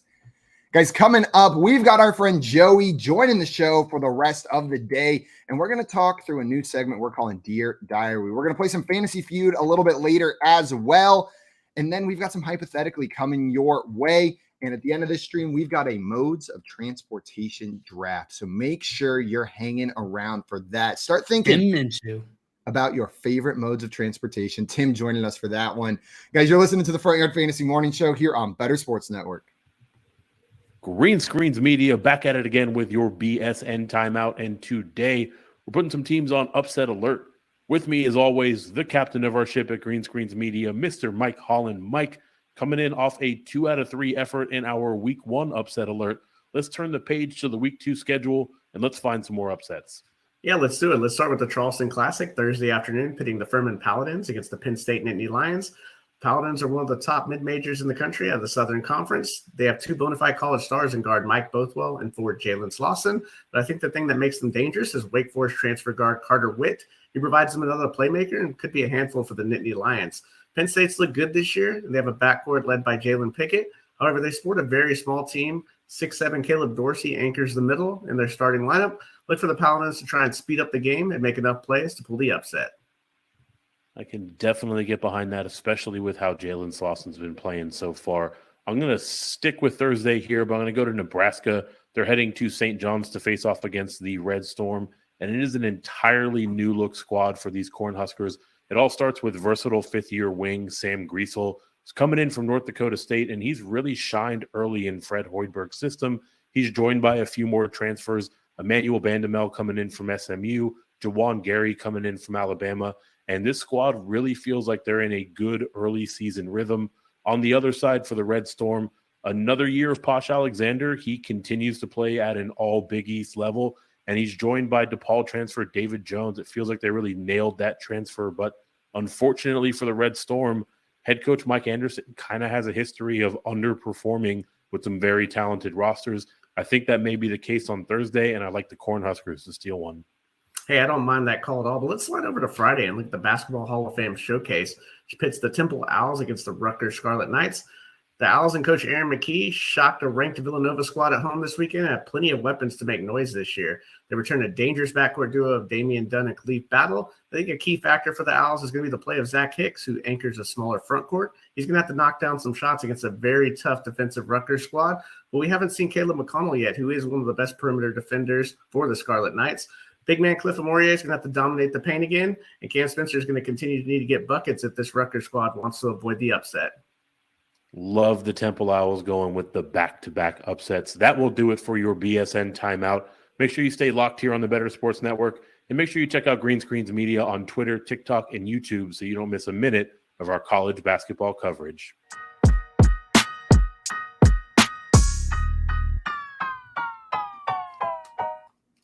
What's up, everyone? Welcome back to the Front Yard Fantasy Morning Show here on Better Sports Network. Joining us right now is the super embarrassed but always ready to rumble, Joey Human Wright. squirrel. What's up, Joey? You caught me with Pop-Tart in my mouth. Why were you eating it like a little squirrel? I don't want people seeing me. I don't know if I'm allowed. I know I'm allowed to drink on camera. I don't want the chat to know that I eat. No, he was just trying to avoid the next question since we were talking hot dogs. Is a Pop-Tart a sandwich? Yeah, I don't believe you've never had a hot dog. Was gonna be. That's a bunch of BS, Simon. You've had a hot dog in your life. I didn't eat meat in my cognizant life until I was 20 years old. Like just didn't eat any meat. Then added chicken into my diet. Cognizant life. Hot dog, I'm saying maybe when I was 3. Like I don't remember being 3. I might have eaten a hot dog, but see, I feel like I know when you had a hot dog too. When? Simon, like I don't think it's a secret. You like to enjoy adult beverage or two, or like 14. I used to in a night, not so much anymore. But in college, I was a heavy adult beverage guy. And go ahead, Jeff. No. If I think through my life, when have I had the most hot dogs? It's when I've had a lot to drink, and sometimes those nights I don't remember, and that's when I've had hot dogs. So I feel like there might have been like a blackout portion where you've had a hot dog and you just don't realize it. Here's what I'm going to say: you eat hot dogs. You were a hot dog menace when you were blackout drunk in college. Just ate all the hot dogs. When I'm blackout, I'm still me, and I'm still grossed out by hot dogs. Know what I mean? It's just me, and I don't remember. It's not a different person. It's the same guy who thinks hot dogs are disgusting as a premise. Yeah, but your standards get a lot lower. I'll eat pizza off the floor when I'm drunk because I still like pizza. Know what I mean? There's just always other options. Like there was a pizza place in downtown Clemson. Like anytime I needed a snack, it was just straight to Tadaro's for that pizza at the end of the night. It was so good. Guys, we had one more question come in here before we get to our Dear Diary segment. Well, Jay came in here and said he made a trade last night. James Robinson and George Pickens for David Montgomery. It's in a keeper league. I love that trade, man, especially with Khalil Herbert going on the IR. David Montgomery's the move. He's going to be good for the rest of the season. Did I say something funny, Joey? I just did. Oh, I didn't see Scottfish comment. He said, the worst is when you already ate 4 hot dogs and your 2 kids didn't finish their hot dogs and you end up eating 20 more. That's such a funny thing. That's so relatable too. I've never dealt with kids has had this phenomena happen. When you have a kid, you essentially become Joey Chestnut. You just get good at eating lots and lots of hot dogs. Lots of hot dogs. just cut up usually. Dip it in the water and disgusting. That is the grossest thing when they put the buns in the water during that hot taking competition. Like, I get why they do it, but I'm still not going to do it myself. So we talk way too much meat on the show. We do. We are about to get into a segment we are calling Dear Diary. It is week 11. Diary? You know, we need to reflect a bit on the events that have taken place up to this point in the season and the lessons that we've learned. So we're going to take turns making entries into our diary, some lessons that we've learned throughout this season. And hopefully we actually learn from them now that we're putting them in writing audibly. Probably not. We're pretty dumb. Audible writing. John Luke, do you want to lead us off with your first diary entry? Yes, I can. It feels like this segment would be way better with that, like some little background music. And the exact song I'm thinking about is the one from the playbook in How I Met Your Mother. It's like do do do do do do do do do do. That's what we need for this one. Dearest Diary, consensus is dumb. Fade the public, especially in the off season. That's my first big lesson takeaway this year. It's every year. It's just reinforced. It's actually super distracting. I completely take back everything I said about the music. That's a terrible idea. Consensus, especially in the off season, it's really easy to just get caught up with like consensus rankings and getting into that groupthink. And every single year we are just smacked across the face with reality, which is that we are so wrong as a group, as individuals. Just trying to predict a sport is tough. It's very difficult. So don't be afraid to fade the public. Consensus is dumb. Tell them. Go against consensus. 100%, JL. I've fallen into that trap before where I'm like, I'm really high on this guy. And then I go and look, and then everybody's low on him. And like they'll have them like 15, 20 spots lower than I do. And I'll think, what am I missing? I'm dumb. What are they missing? Know what I mean? It's an immediate distrust of myself whenever I see the consensus is going the other direction. But what you have to remember, JL, to your point, it is a self-feeding machine. Consensus is. Know what I mean? It's biasing every single person that looks at it. So that early season consensus rankings is going to bias the rest of it. So don't fall into that trap. Use it as a tool. But if you've got strong convictions about something, don't let it push you the other direction. Stick to your guns. You guys want to know a really annoying, it's just like a really annoying, I guess, fact or like tidbit that gets under my skin is people use wisdom of the crowds, right? You'll hear people say, oh, like wisdom of the crowds is why things like, expert consensus rankings is valuable. Like if we put them together, then like probably the average is the most likely outcome. Yeah. Here's the thing. Wisdom of the crowds is an actual statistical measure. Like it's an actual statistical thing. And it doesn't apply when your observations are not independent. Meaning, like, let's say that you're at a fair and you guess like the number of gumballs in a jar, right? That you can use wisdom of the crowds because you're asking people independently.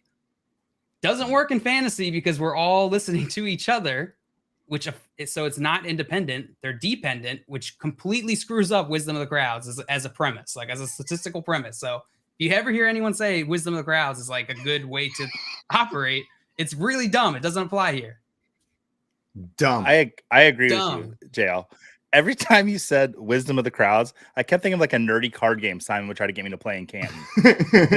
Wisdom of the crowds. Come on, guys. Let me read the rules. Listen, wisdom of the crowds. Yeah, I don't know. You're level 3 man. JL, God, that you guys like are describing my hell as trying to describe a board game to a bunch of people where I misread the vibe. Like, and it's always like I'm blaming it on everyone else. Like, why isn't anyone invested in this game? But it's always my fault because I misread the room. When people said they wanted to play a board game, what they meant was Cards Against Humanity. And that's all they meant. They didn't mean, hey, let's learn a new game and play something that requires my full attention. But that's what I hear. I spend so much time with you, Simon. I feel like I just understand how your brain works. And I always think about when we were in Canton 2 years ago, and I was sitting at the board game bar. Yeah. And like you guys are all playing a game. I don't know what I was doing. I was playing a game by myself. Simon just comes over, separate from the group, and just sits down next to me. He's just like, nobody's listening to my rules. Nobody's paying attention. I was like, I know, Simon. Don't worry about it, man. Like it's going on, but it's just such a Simon moment. I was like, I know exactly what he's going through. I think the first activity I ever did with you guys was at that bar that night. Bananagrams? Yeah, it was Bananagrams at the table with Fuster, and yeah. Bananagrams. That game's so good. Tommy also in here saying, or when you have a dumb crowd, it doesn't apply either. Wisdom of the crowd doesn't work if the crowd is dumb. Yeah, if your crowd is really dumb, true. Then it's the wisdom of the crowd. Am I right or am I right? Nailed it. Craig just fell out of his chair. Craig just. That's for you, Craig. Woo, my boy. All right, man. Simon, you got a diary entry for us? Yeah. And first, Tommy just gave me a compliment that I love. He said, you must have been an awesome dungeon master. I am, Tommy. I am an awesome dungeon master. And hopefully you guys get to see some of that maybe this off season. We got some stuff cooking up. I've never played Dungeons and Dragons. I really want to play. You're going to play this off season, baby, Joey. You're going to play. I've got a campaign that I've been cooking up for this show for years. Specifically, or 3 years. Legitimately. I've been cooking it up for so long, I've had to change a lot of it because it's no longer relevant. Related to fantasy football. Isn't the first campaign that you were gonna do was like Deshaun Watson getting out of Houston? Yeah, we're not doing that one anymore. That one is no longer happening. That one. Scrap that one. That tells you how long this has been in the works. Yeah, he found his own way out. Yeah, he figured it out on his own, and we're no longer touching that topic. JL, I've got a diary entry for you here as well. I love yours, but I've got one. Dear Diary, just because there's not a single other name in a wide receiver core that you recognize or think is a good player doesn't mean they have to throw the ball to the one player on that team. The logic of who the hell else are they going to throw it to does not work in fantasy football. Because even if you think Equanimeous St. Brown and Velus Jones and N'Keal Harry are not a threat to the superstar Darnell Mooney, they're still NFL caliber wide receivers. And a lot of these teams don't like to hyper target one guy. Whenever you say, who the hell else are they going to throw the ball to? The answer is the NFL caliber wide receivers on that team. So don't fall into that trap. Make sure independently that guy is a good play, that you like the other factors in that offense. And it's not just well, it's got to go his way. Doesn't work for wide receivers. And you find that out quite often because there's other competent pass catchers on that team. So if you ever say, who the hell else are they going to throw the ball to? Take a step back, look at the situation as a whole, and then make your decision. Hey, Don't option let E, that be your you're not going to deciding throw the ball. factor. Option E, You're gonna run they throw the ball 11 times a game. Yeah. Simon, you have repeatedly brought that up as a lesson that has come up a bunch of times throughout the season. And so I love that you threw that in here, because I think that just thinking about like what you've talked about and lessons you talked about throughout the season, that's been one of the biggest ones. And I think it's a really good one that there's not a default that necessarily says all these targets going to go to one guy. I'm taking it away from the season. I'm learning from it. And Hal in the chat with a great point says, if you say who the hell will they throw to? Who the hell else will they throw to? Who the hell else will they throw to? The defense said the same thing, which is a great point, Hal. Like if they are hyper focused on one player, the defense is going to be hyper focused on that player as well. Yeah, that's a great point. That one hurt. That one got me a couple times this year. I was thinking it with Drake London. I was thinking it with Darnell Mooney. Like we see it. There's very few teams that are hyper focusing their targets. And you can't necessarily I feel like you can recognize that when it's happened previous years, but you can't predict that for a team that hasn't done that in the past. Yeah. Really good lesson. There's Joey. my lesson. Yes. You got diary for us? I do. Mine's very self-reflective. Dear Diary. Is that how we start this? Dear Diary. I like it. Why did you betray yourself? You can still find those elite top 10 quarterbacks past at the end of drafts. That was my mantra coming into this. My first year. Last year was in the industry. And, I would always wait on quarterback. I was the wait on quarterback guy. And then this year I said, you know what? I'm going to take some of those sexy quarterbacks. And yeah, they're doing well for me, but on those teams, I don't really like the rest of my teams. And then I look at my friends' teams that they waited on quarterback, and they've got Justin Fields and they've got Tua. And I'm like, I could have had those guys at the end of drafts if I would have stuck to my old methods. So while I'll still reach and draft quarterbacks, when, like a Jalen Hurts or a Josh Allen, I'm going to get back to my old ways and wait on quarterback next year and see what falls to me. Yeah. If you, I love that, Joey. Every single year that strategy keeps on giving, because just looking to go ahead. This is a perfect illustration. Now's the perfect time to see this illustration. Is go look at all of the quarterbacks in a list and how many fantasy points they have, their fantasy points per game for this season. And you will see Jalen Hurts, who, is one of the best quarterbacks to have this year, has 12 more points than Justin Fields on the season, and less than 4 more fantasy points per game he's scoring. Geno Smith, 182.76 or 174 fantasy points compared to Lamar Jackson, who's got 196. It's not a big difference. The value above replacement is not high. No. Also, I see Hal and you're saying 14 plus team super flex leagues are crazy hard to do this in. Well, late is relative, right? Yeah. In that league, late is relative. All the other quarterbacks are going to be going early and teams are going to be taking them early. So late in that league is probably the 5th round or 3rd round or 4th round, whereas late in other leagues are the 10th round, the 11th round. So I think your lesson still applies in there, Joey. It's just relative to where quarterbacks are going. Yeah. I used to be the quarterback tandem guy. I was like, a couple years ago, it was okay. Andrew Luck and Ben Roethlisberger. I'm going to ride these 2 guys that nobody wants, and just either or. And and it worked out. I like that lesson, Joey. I like that lesson. It's a hot one. We were discussing this a little earlier a couple weeks ago about the late round QBs that still apply rest of season. Last year it didn't.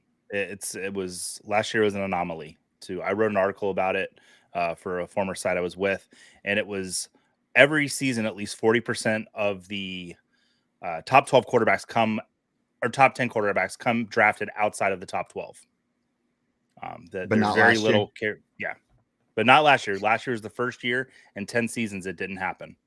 Interesting. Well, I think we're seeing it again this year. And I cried. JL, do you mind if I jump in out of order? Because mine is kind of related to Joey's. My next one right here. Not directly related, but it's talking about some of the same players. And this is a lesson that I think we just all need to learn. Dear Diary, don't give up on young, high draft capital quarterbacks early in their career. Do not give up on them. Don't give up on Trevor Lawrence. Don't give up on Justin Fields. Don't give up on Tua Tagovailoa. Pay attention to what the teams are doing around them. Pay attention to who's coaching them, right? Like there's a lot of things that affect a quarterback's development, especially a young quarterback. And it just takes time to develop in the league. We've been spoiled by some of these guys coming in and just showing up immediately. But think about Patrick Mahomes. He took a year to develop behind Alex Smith. Josh Allen took a couple years to fix his mechanics. And people are forgetting this. And they were out on Trevor Lawrence, out on Justin Fields, out on Tua Tagovailoa. Whenever all of these guys showed us flashes of why they were the prospect that they were in the league, and we're dealing with pretty crappy situations. I mean, Tua was throwing to Devontae Parker and Preston Williams at a certain point, right? Now he's got Tyreek Hill and Jalen Waddle, and he's putting up Justin Herbert numbers from the previous seasons whenever he had a healthy Mike Williams and a Keenan Allen. They upgraded the coaching staff for Justin Fields. They got rid of Matt Nagy, and now all of a sudden he's killing it. Trevor Lawrence, a top 10 quarterback with Urban Meyer out of the way. Yeah. Whenever these young quarterbacks come into the league, they take time to develop. Don't give up on them just because that first season or two is not good. I love that, Simon. I love that. And a name you mentioned there, Trevor Lawrence, I still feel like there's a misconception of how good he is. And I feel like that's going to be the quarterback next year that I'm going to be able to get after everyone else in my league has a quarterback, and will be this year's Tua, or this year's probably not Justin. What Justin Fields is doing feels special. And so what Tua is doing as well. But Trevor Lawrence, like, he just has that shine to him. It's like, that's going to be my guy next year. 100%. All of those guys were not surprising. Like, their breakout this year was not at all surprising because we were talking about it all season, or all off season. And I think the thing here is I just remember feeling like so confused at why everyone was like blaming Trevor Lawrence for the situation in which he came into a new job and like everyone around him is not trying to help him. Like, there's no leadership. His manager sucks. Like, and I'm just imagining like, wow, any of these people start a job in a similar circumstances, they're going to sit there and blame everybody but themselves, right? Oh, my manager did do this. Oh, this wasn't great. This wasn't ideal. It should have been like this. And when I think the public tends to put all that on quarterbacks and be like, it's all the quarterback's fault. Not, right? There's so many other factors that come into play here, and talent ends up winning at the end of the day. That's the difference with Tua, right? That's why we were so firm on Tua, Simon, throughout the offseason, because it's like, dude, we've seen this dude ball out multiple years now and going all the way back to college. We know he can do it. He's just got to do it. Just got to do it. And like, people forget that like there was literally a tank for Tua movement. Know what I mean? Like, I almost brought that up yesterday. That was a thing. People were tanking for Tua, and then 2 years later, all of a sudden, we're like, oh, he's washed, he's busted. No, he's the great player that we thought he was when he was drafted. That's not to say there's not busts. I'm just saying, be careful. Be careful. Yeah, the public is gonna be so reactionary and just follow whatever happened recently. Just gotta outplay them. And this goes into my next Dear Diary entry. The lesson I've learned this season: the easiest way to be an elite fantasy football manager is to think in 4D. What does that mean? What the hell does that mean, JL? 4D. 4 dimensions, right? The entire world exists in 3 dimensions. If you can think one single dimension above your league mates, you can dominate in fantasy football. And it's not that difficult. Because most people, what they do is they just play what's in front of them, and they're reactionary, right? They look at their lineup for this week. They look at their own team. They don't even look at their opponent. Simple strategy and just thinking one level above everyone else, right? Playing chess when everyone else playing checkers. Super easy way to win. Whenever the public is fading a player and their trade value is down because of a recent bad performance, you should be thinking, oh, I'm nervous that this play, I should trade away this player because they're not playing well, and I'm nervous. Instead, you should be thinking, how can I play the public here? Yeah, no, Jail, I'm with you. Don't just follow the lead. I feel like it kind of fits with your first point a little bit, right? It's not necessarily just fading the public. It's taking it a step further here. It's not just about fading the public. You're looking at what's going on, and then instead of just accepting it at face value, taking that extra step. Like, is there an additional way this can benefit me? Oh, no. Like, people were nervous about Jonathan Taylor. I was nervous about Jonathan Taylor with Jeff Saturday taking over, the injury. Maybe you saw that and you're like, okay, this could be an opportunity to buy low on Jonathan Taylor in case he's just the back that he's always been. Like, that's a move you could have made right there. Yeah, absolutely. Asked, what if your league thinks in 4D? Is there a 5th D? Absolutely. I almost phrase this as like, think one level above your league mates. Really, because that's all that matters. Just always be thinking one level ahead of them, whatever that is. Yeah. I used to wake up at 4 o'clock in the morning on Wednesdays to hit free agents after everyone spent all their waiver priority. And the league got their pitchforks together and they were like, Joey, why are you picking all these players up at 4 o'clock? Because you're the commissioner. Are you using some commissioner tool? And then I had to actually tell them, I'm like, my brain. No, I'm using the commissioner tool of an alarm clock on my phone to wake up at 4 o'clock to get first bids off free agent. And all of their little minds went boop. And then the next season, all their little asses were up at 4 o'clock with me. And we had all the coffee and we would talk. It's beautiful. Yeah.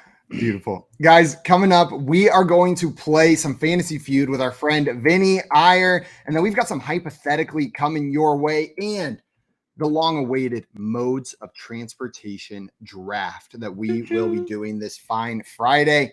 You're listening to the Front Yard Fantasy Morning Show here on Better Sports Network.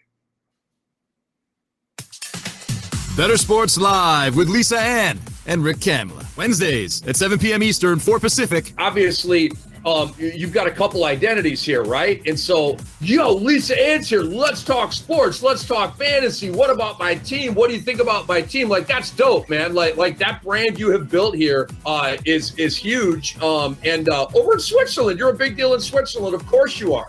In Europe, all over Europe. But when I was at the Jersey show like 2 or 3 weekends ago, my security was shocked because every other guy legit handed me his phone and said, yo, Lise, can you check my lineup? Can you look on the waiver wire? I got bye weeks coming up. You're right. It's really neat how my worlds have become just this synergy between, me being me and then me reaching out to all of these different people and having this common ground that now it's like, we're kind of bros when we talk about sports, right?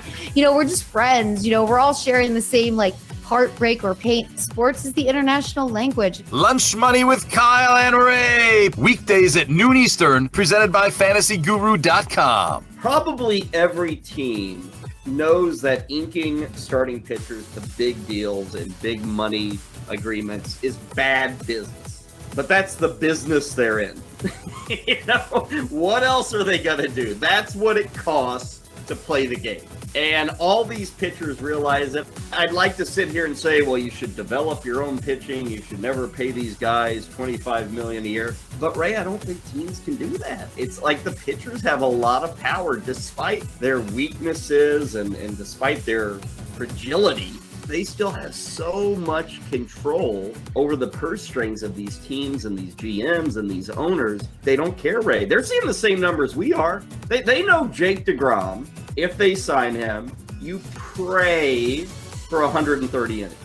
Every team knows that, Ray. They may say something different, but they know what's going on. And Ray, it won't stop them. I mean, what do you think DeGrom gets in free agency this year? I think he'll get 4 or 5 years, and he'll get 35 a year each, right?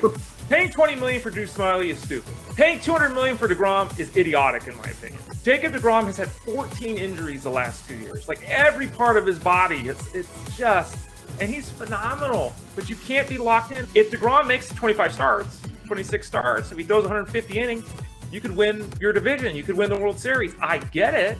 But if he does the other thing, which is what he's done the last couple of years, your team is so hamstrung, unless you're one of like 2 or 3 teams, you can't spend your way out of that. However you're invested in sports, from betting to fantasy, collectibles, and more, join our community on Better Sports Network.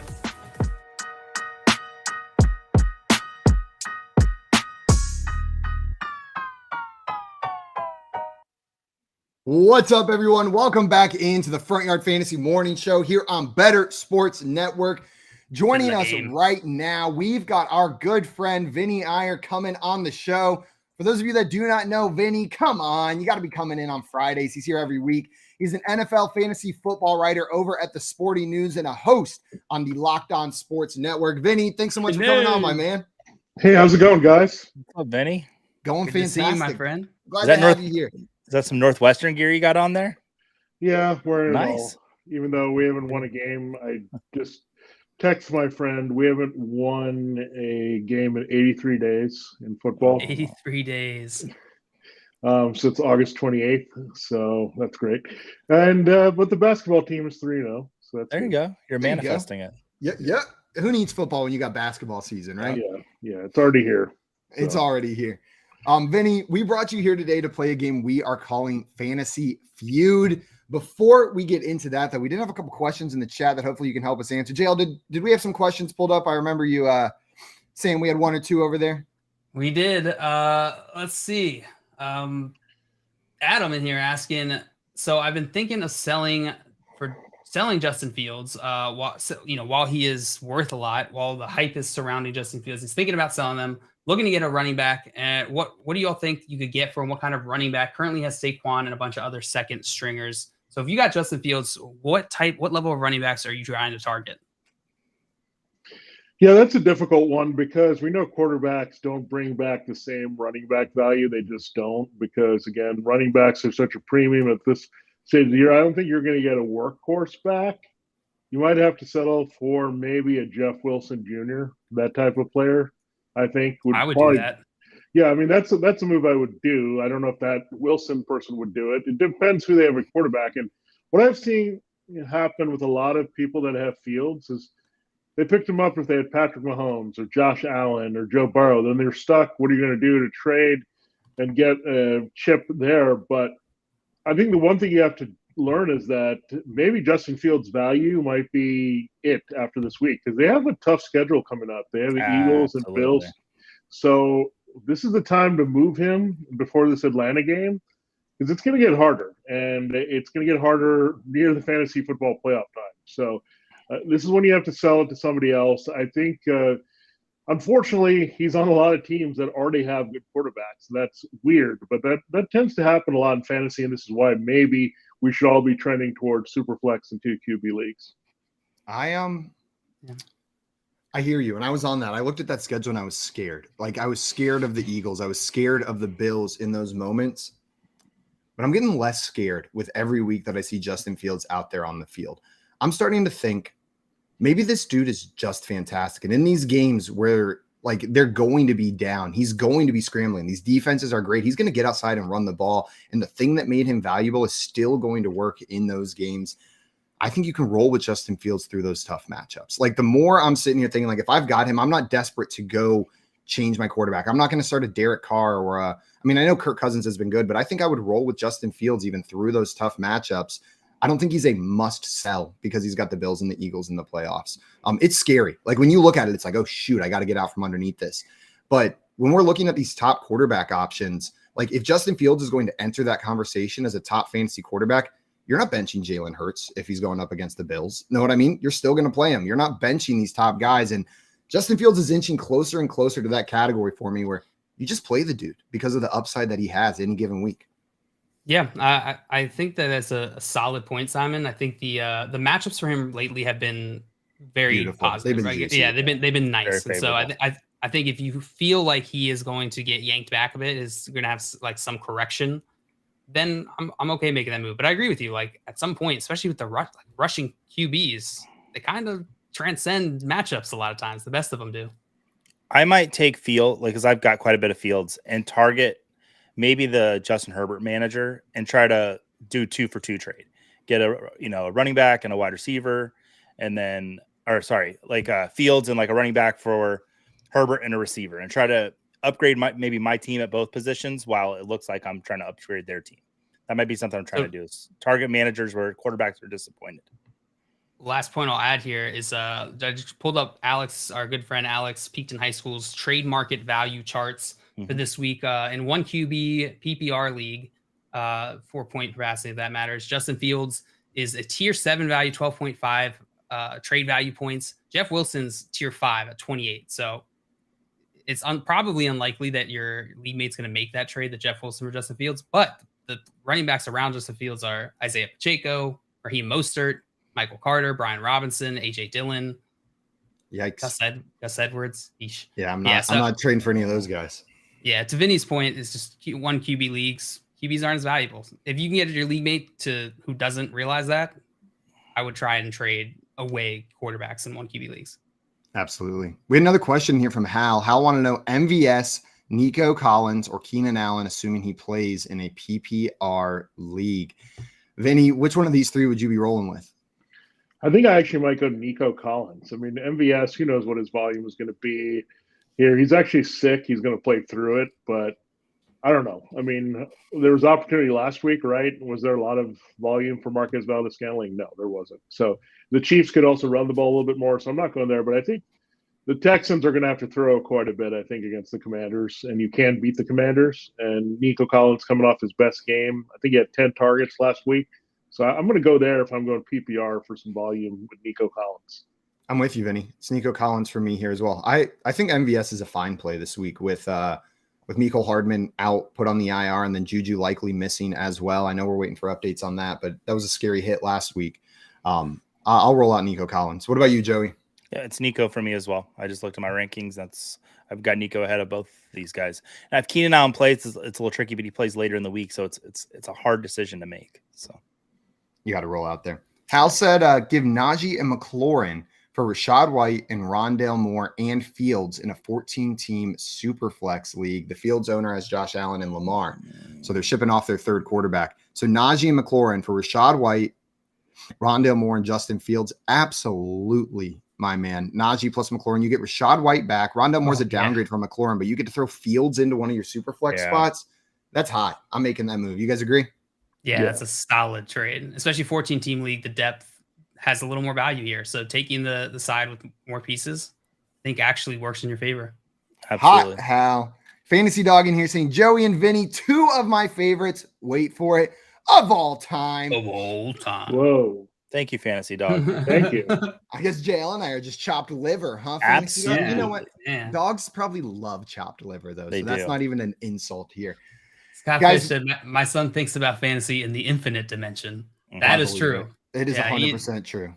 Yeah, Ian State. He is he's like, why am I blanking on the guy's name? Benedict Cumberbatch's character in Marvel. Doctor Strange. Doctor Strange, thank you. He's like Doctor Strange of fantasy. Boom, we got there. There we go. Tommy said you are hot dogs without the buns. Thanks so much, Tommy. I really appreciate it. Did he just call us wieners?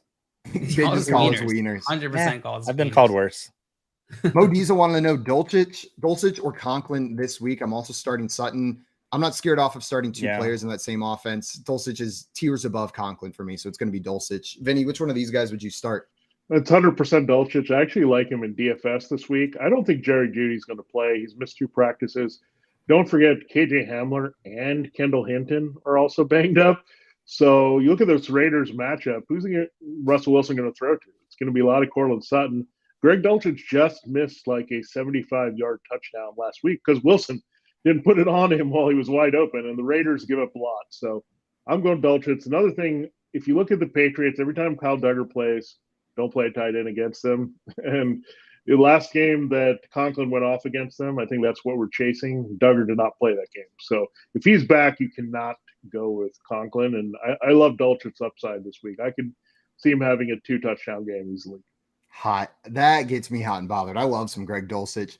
Guys, we are about to get into our next game that we are calling Fantasy Feud. If you've ever watched the popular TV show Family Feud, it is a lot like that. How we're going to play here, how we're going to adapt it is I'm going to read you the category of the list that you are going to be trying to guess. All three of you at any point while I'm reading, you can interrupt me if you want, but you may not get all the context. You're going to say your name if you want to take a guess, okay? Whenever you say your name, I will let you take a guess at one of the players on that list. If you get the top option on that list, you're going to get to choose whether you want to pass or play that round. Choose to play, and you've got 3 strikes to try to guess all of the players on that team or on that list. Get them all, you're going to get the points for that round, but miss even one of them and your opponents are going to have a chance to steal. You guys will have an opportunity to steal in turn order. So we'll determine it. Whoever goes first, then if Vinny gets the first one, it'll go Joey, JL, and we will operate under that, guys, and it'll rotate each turn. Yes, Joey, you have a question? There's 5 things for each category, you said? I'll tell you. I'll tell you how many. Yeah, some of them may have you. more, some of them may have less, but I will tell you before each category starts how many there are in that list. Fantasy Dog in the chat saying, I'm good at this. Let's go, You are pretty good at this, Fantasy Dog. So, guys, are you ready for that first category? Say your name if you think you know the top option on this list. One thing I didn't mention, if you don't get the top option, your opponents will have an opportunity to try to guess the higher one to have the opportunity to choose whether they pass or play. Okay. Vinny, you ready? Yeah, let's do it. Let's try it. Let's go in there. Joey, I hope you're ready too. I didn't ask though. I'm just really bad at saying my name when I need to. So like Dick Seeley yesterday on our show, he goes, That's my move. That's my move. I sometimes just yell random noises. Yep. Let's go. Here is your first prompt. The top 6 all-time receiving yard leaders still active in the league and on a team. JL. Okay, JL, you want to take a shot at this? Randy Moss. Wait, did you say still active, Simon? Yeah, I said still active in the league. Damn it. So Randy Moss is not going to be on that list, JL. It's still open if Vinny or Joey wants to buzz. Okay, Joey. I'm going to say AJ Green because he's still active. AJ Green is number 4 on that list. So Vinny, nice. You do have an opportunity. If you guess one higher than Joey did on that list, you'll get the opportunity to play this one. Yes, I'm going to go ahead and guess his draft mate from 2011, Julio Jones. I think he's number 1. Nice. Julio Jones is number 1 on this list. Vinny, my man. So you get to choose. Do you want to pass or play this one? I'll give it a go. Since how many are we looking for? 6. So we've got 2 of them now. Number 1 and number 4 are off the list. I'll give it a go. Why not? So the order's Vinny and then who? Vinny, and then it'll go in the order you guys Joey, buzzed in. JL, you've got first opportunity at stealing. Joey will have the second opportunity at stealing. Gotcha. Okay. So Vinny, you've got number 1 and number 4 was given to you by Joey. We're looking for number 2, 3, 5, and 6. Who else do you think is on this list? I'm going to say Keenan Allen is on this list. Keenan Allen, unfortunately, is not on this list. Vinny, that is 1 strike for you, but good guess. I wasn't asked to make the ant sound. I just wanted to. You're going to get 3 strikes. Who else do you think is on here? Okay, let me think about this for a little bit and not throw away these other guesses here. Let's go back in time. I'm going to say DeAndre Hopkins. He's on there. DeAndre Hopkins is number 3 on this Really? list. Vinny, Okay. nice job, my man, pulling that one out. All right, let me think about the next one here. Yeah, I've got 2 of them. It's a little bit weird, but I'm going to say Amari Cooper. Amari Cooper, great guess, but not on this list, unfortunately. Wait, did you say DeAndre Hopkins was on the list? Yeah, he's number 3 on the list as far as 3. active players for all-time receiving yards. Okay, I know the answer. It's I'm gonna say Brandon Cooks. I think he's around. He has enough yards. Brandon Cooks is close. He's number 9, but he is not on there, Vinny. So I'm sorry, that is 3 strikes now, but you added DeAndre Hopkins to that list. John Luke, you've got the first opportunity to steal here. If you can name one of the remaining players, you will steal these points. Mike Evans. Oh, I feel like John he's on Luke. Mike Evans is number 5 on this Oh, list. yeah. You Nice have stolen these points from Vinny. That's going to be 4 points for JL. Nice job there. Good job. Any guesses on who the other 2 are? Adams Devontae has to be Adams. one of them. Devontae Adams is the one. Yeah. He's next, No? but he's not on the list. He is Wow. not on the list. Wow. I'll tell you, it's one older player and one, I guess they're both older, but one that you would consider old and one that's still killing it in their prime. Maybe think outside the wide receiver position for one of them. Christian McCaffrey. Travis Kelce is Travis number 6 Kelce. on this list. That makes And a then lot of number sense. 2, JL, Larry recently Fitzgerald. added to your Ravens team. Oh, Deshaun Jackson. Oh, Deshaun wow. Jackson is number Really? 2 Yeah. on this list as far as all-time receiving yards of active players. Deshaun Jackson. Forgot But how good he JL, was. that's going to give you 4 points Nice in job, that JL. one. Nice job, my man. Let's move on to our next prompt. Might sound a little bit familiar. Buzz in if you think you know. It is the top 6 all-time rushing yards leaders still active in the league JL. and on a Whoa. Derrick Henry. Derrick Henry is number 3 on this list, JL, but it is not number 1. So Okay. if one of these other 2 guys wants to buzz in and try to take this one from Vinny. you, they can. Okay, Vinny, who do you think's number 1 on this list? Or 2? Ezekiel Elliott. Ezekiel Elliott is number 2 on this list, Nice. Vinny. So you will get to play unless Joey can guess the number 1 player, in which case Joey will get to play. Do I get to hear the whole question? Oh, yeah, I can finish reading it unless you want to buzz in. The top 6-time all-time rushing yard leader, still active in the league and on a team. Let's go. So we said Zeke and Henry. Christian McCaffrey? Christian McCaffrey is not on this list. Okay. I am sorry. Not in the top 6, which means, Vinny, you're going to get to play or pass, my man. Do you want to play this one or do you want to pass it? I'll go ahead and play and take our shots here. Vinny's going to play. You're down 4-0 to JL right now. Henry was number 4? 3, and Zeke was number 2 on this list. And there's 5? There's 6. We got 6 of them in here. Okay, Vinny, who else do you think is on this list? I'm going to go based on longevity, Melvin Gordon. Melvin Gordon is number 4 on this list. Nice job getting that one, Vinny. Okay. Oh, boy. Brian Robinson's still there. Yeah, it's not bad. Just kidding. I'm going to say Joe Mixon. I'm sorry. Joe Mixon is not on this list. He is number 8 on this list. So he is number 8, just outside of the top 6. There's going to be 1 strike, but on the right path there. I'm going to say Kareem Hunt. Kareem Hunt is not on this list. I'm sorry, Vinny. Oh, boy. All right. I'm in trouble now. All right. Let me think here. All-time rushing yards leader, still on a team in the NFL. You said Joe Mixon. I was on the right track. And I just meant he was top 8. He was near the list right there. Okay. I wasn't trying to give you any clues or guide you down a specific path. All right. That's fine. Let's think here. Trying to think of old running backs that are still decent and putting up numbers here. I'm going to go with Nick Chubb and hope that he had enough rushing yards here the last few years. Vinny, Nick Chubb is number 5 on this list. We are just missing numbers 1 and 6 now. Wow. You've got 2 strikes. 1 and 6 are still on the board, but Nick Chubb, nice pull. All right. I'm going to go to, oh boy. Active, you said. So let's think here. I'm just having trouble pulling everyone I want right now at this moment. I'm trying to think of some old backup that's still banging around here. Is Adrian Peterson technically active? So that is why I added the "and" on a team, because Adrian Peterson would be number 1 on this list. He's currently a free agent, but he's not on a team. So that was why I added that in there.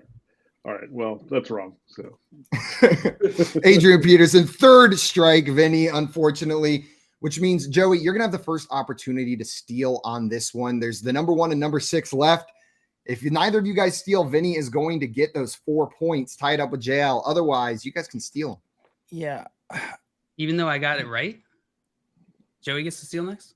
Yeah. Joe, we're just going to flip who gets to go next. Keep it fair. Joey gets that shot. I got you. You know, he's been injured, but I'm just going to say Saquon and hope he's 6th, then JL misses number 1. Saquon Barkley is not on this list. I'm sorry, Joey. Good guess. John Luke, this is to add to your lead.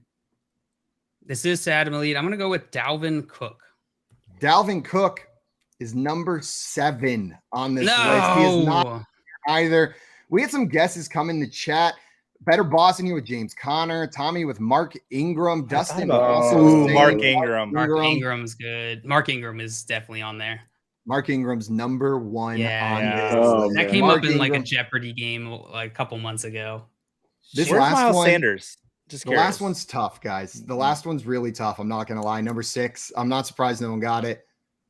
So Latavius Murray is number 6 on this list. Also makes sense, yeah. Just been in here a long time. But Vinny, that's going to add those 4 points to your score, tying it up with JL 4-4. It's likely all going to come down to this last one. Before we get into that, though, I did see a question come in here in the chat a little bit earlier. Spooky Season wanted to know, is it time to drop Mecole Hardman? He's on IR this morning. Yeah, if you got to drop him, I think you can drop him. Yeah. He wasn't super fantasy. Like, he was good for fantasy, right? But he wasn't someone that you were forcing into your lineups each week. Vinny, do you think you can drop Mecole? I mean, you basically had 2 big games in a row. That was it, right? What was he doing before then? Not much. And now it's Kadarius Toney season. SZN, as the kids like to say. So it's over for this run. It's done. It's over for you, Miko. Yeah. You're gone. It sucks. I feel like he was starting to click, but yeah, he was on the field decent amount this season, and I was having to make the same decision in my own leagues this morning. I was trying to decide whether I should drop Miko Hardman. I don't think the upside is there. It's a player like Cooper Kupp. I'm set on dropping Cooper Kupp at this point if you can. Miko Hardman's not even close to the same level as Cooper Kupp, so I would make that move. I'm fine with it. You guys ready for your last prompt? Yeah. Let's do it. Okay, this one has 7. Okay, we're going 7 on this one just to add an extra in there. It's the last round. Likely whoever gets this one is our winner. Here's your final round prompt. Again, we're going back to the wall. You can probably guess what I'm going to say next. I want the top 6 all-time passing yards leader. Okay, Joey. Tom Brady. Tom Brady is number 1 on this list. Joey, so you will get to play regardless. No one has an opportunity to take this out from under. Oh, but there's 7 of them? There's 7 of them. And to finish the prompt now that you're going to be playing, or you can pass if you would like to pass to one of your opponents. No, I think I can get a good number of them. Here we go. It's the top 6 all-time passing yard leader still active in the league. You said 7. You said there were 7 in this 7. one. Sorry, yeah, there are 7 in this one. Thank you. I'll go Aaron Rodgers. Aaron Rodgers is correct. Number 3 on this list. Okay. Joey. Clay Belly. Clay Belly. Let's see. No. I got to be quick. Matthew Stafford. Matthew Stafford is number 4 on this list. Okay. Joey, nice job. Man, who's number 2 that I'm forgetting? I'm going to kick myself, I feel. And this is still active player sign, same qualification as the other one? Same qualification as the other one. Russell Wilson. Russell Wilson is number 6 on this list. Thank Joey, you. That is correct. So no strikes. You've got 4 of them so far. Pat Mahomes, I feel, is in there. Patrick Mahomes is not on this list, Joey, unfortunately. Patrick Mahomes is a little bit down there. He's like in the 11-12 range here. Matt Ryan. Wow, my God. Why am I? Yeah. Matt Ryan is number 2 on this list, Joey. So that you've was got the one one strike. I was like, who am I forgetting? You've got 1 strike, and your missing is number 5 and 7 on this list. Not Tannehill. I like this move. What is this doing? This is bringing them into my mind. It's like little antennas tuning into the frequencies, trying to give them answers. Sorry that I'm taking so long. I'll bonk you if you take too long. It's like when Jay couldn't think of a single quarterback on air the other day. Just sitting like, and then rattle them all off. So I got 1 bonk for Patrick Mahomes. That is correct. Is Derek Carr sneakily on this list?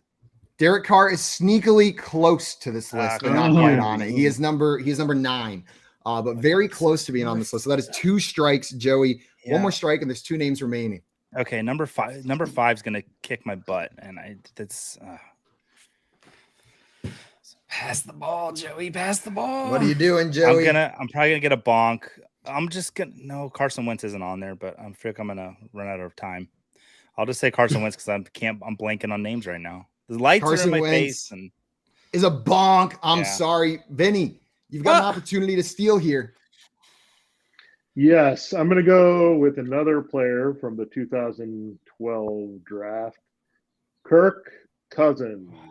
Kirk Cousins is number 8 on this list, just outside of the top 7. I'm so sorry, which means John Luke for the victory. Joey, if you miss this, Joey wins. If you get this, you win the game. Give me one of the last 2 names on this list, number 5 or number 7. All right, I'm semi-confident in this answer. Name popped into my head, and I think he is one of the highest all-time passing yard leaders, Joe Flacco. Joe Flacco is number 5 on this list. JL, you are the family feud winner. Is Andy Dalton number 7? Andy Dalton is number 7. It is Flacco and Dalton to Dalton came in my head right as after I said Wentz. Good job, JL. Thank you. Vinny, Kirk Cousins was right there. I almost went 8 on this one, in which case that would have been the correct answer, but just barely beat out by Andy Dalton. Yeah, good job, JL. 2 rounds. Hey, you did all the work for me. You did all the work for me. I just came in and cleaned up. Came in with my broom. JL winning with steals in today's game. Vinny, thank you so much for coming on and playing this game with us today, my man. I really appreciate it. Yeah, thanks, guys. Hope you have a good weekend, good Thanksgiving, and maybe we'll see you next week. We'll see. Absolutely. Guys, if you're not already following our friend Vinny on Twitter, go and follow him right now. He's on Twitter at Vinny Iyer. That is VINNIEIYER. And again, he's a writer over at Sporting News and a host on the Locked On Sports Network.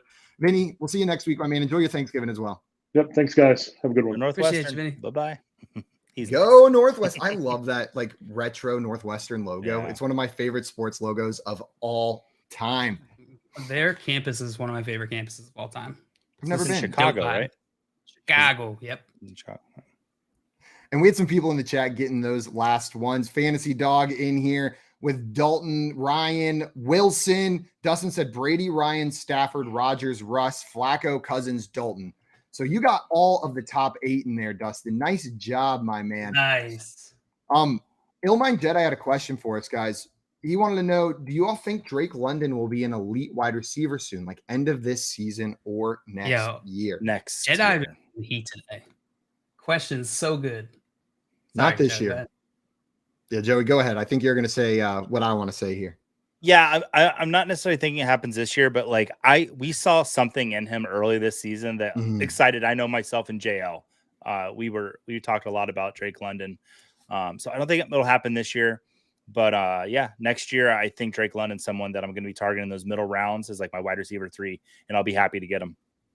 Drake London was my favorite rookie wide receiver coming out of this class before like the season started, and I still believe in that talent. The dude is Mike Evans-esque in the way that he plays out there on the field. And if they can get a quarterback that's going to throw the ball accurately more than 15 times a game, Drake London's going to be great for fantasy. That being said, probably not going to happen this year.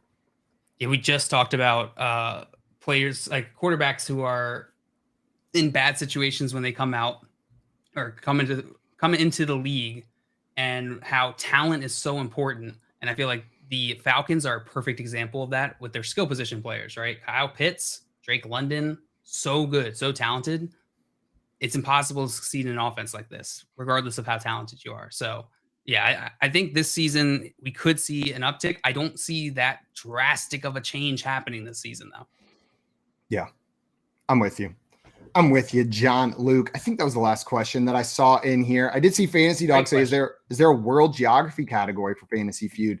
There wasn't this week, but there should be. I love geography. I know you do. And like players like born outside of the country, like where they were born. That'd be fun.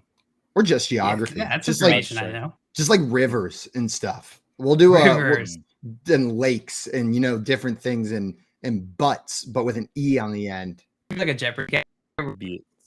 We just show like bodies of water, and you have to decide whether it's like what kind of body of water is it? Is this a river, lake, sea, stream? Is it a river? Reservoir?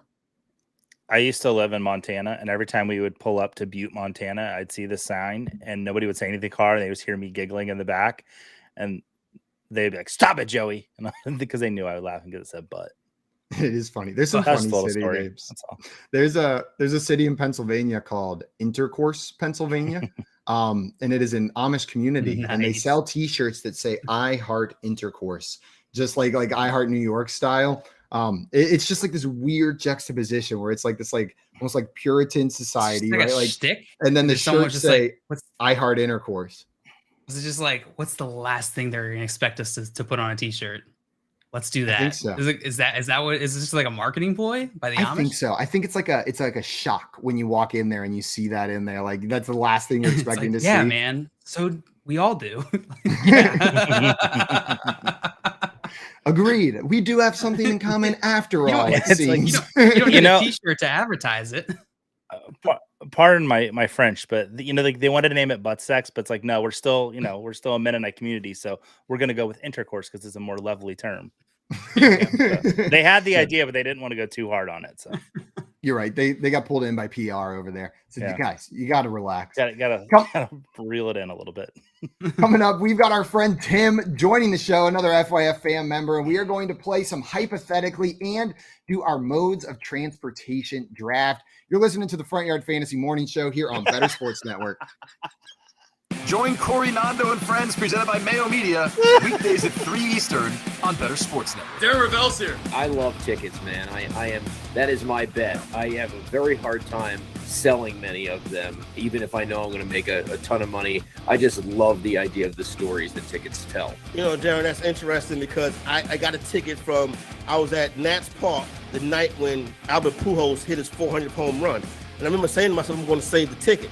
But I don't know where. I can't find it. And then when you mention that's exactly the problem. Yeah. Not only do the people who say they're because you didn't have a bulletin, like it's unlike cards, right? There's no place to put it naturally. Is it in your wallet? Is it in your shoebox? Is it on a bulletin board? Like that's been the problem. Like I have tickets that I got that like you could literally tell. I have one right here. The Jimmy Connors Aaron Crickstein match.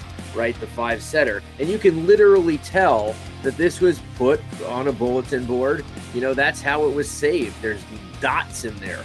But even the kids outside the ballpark that had the great idea as entrepreneurs to say, I'm going to ask people for $5, will you sell me the ticket? Those guys couldn't even hold on long enough for this market to hit. Like those guys had the foresight and it still didn't work. So that's part of the complexity of tickets, which are so cool. Front Yard Fantasy, weekday mornings at 7 Eastern on Better Sports Network. We are joined by a very special guest now. We've got sports radio legend.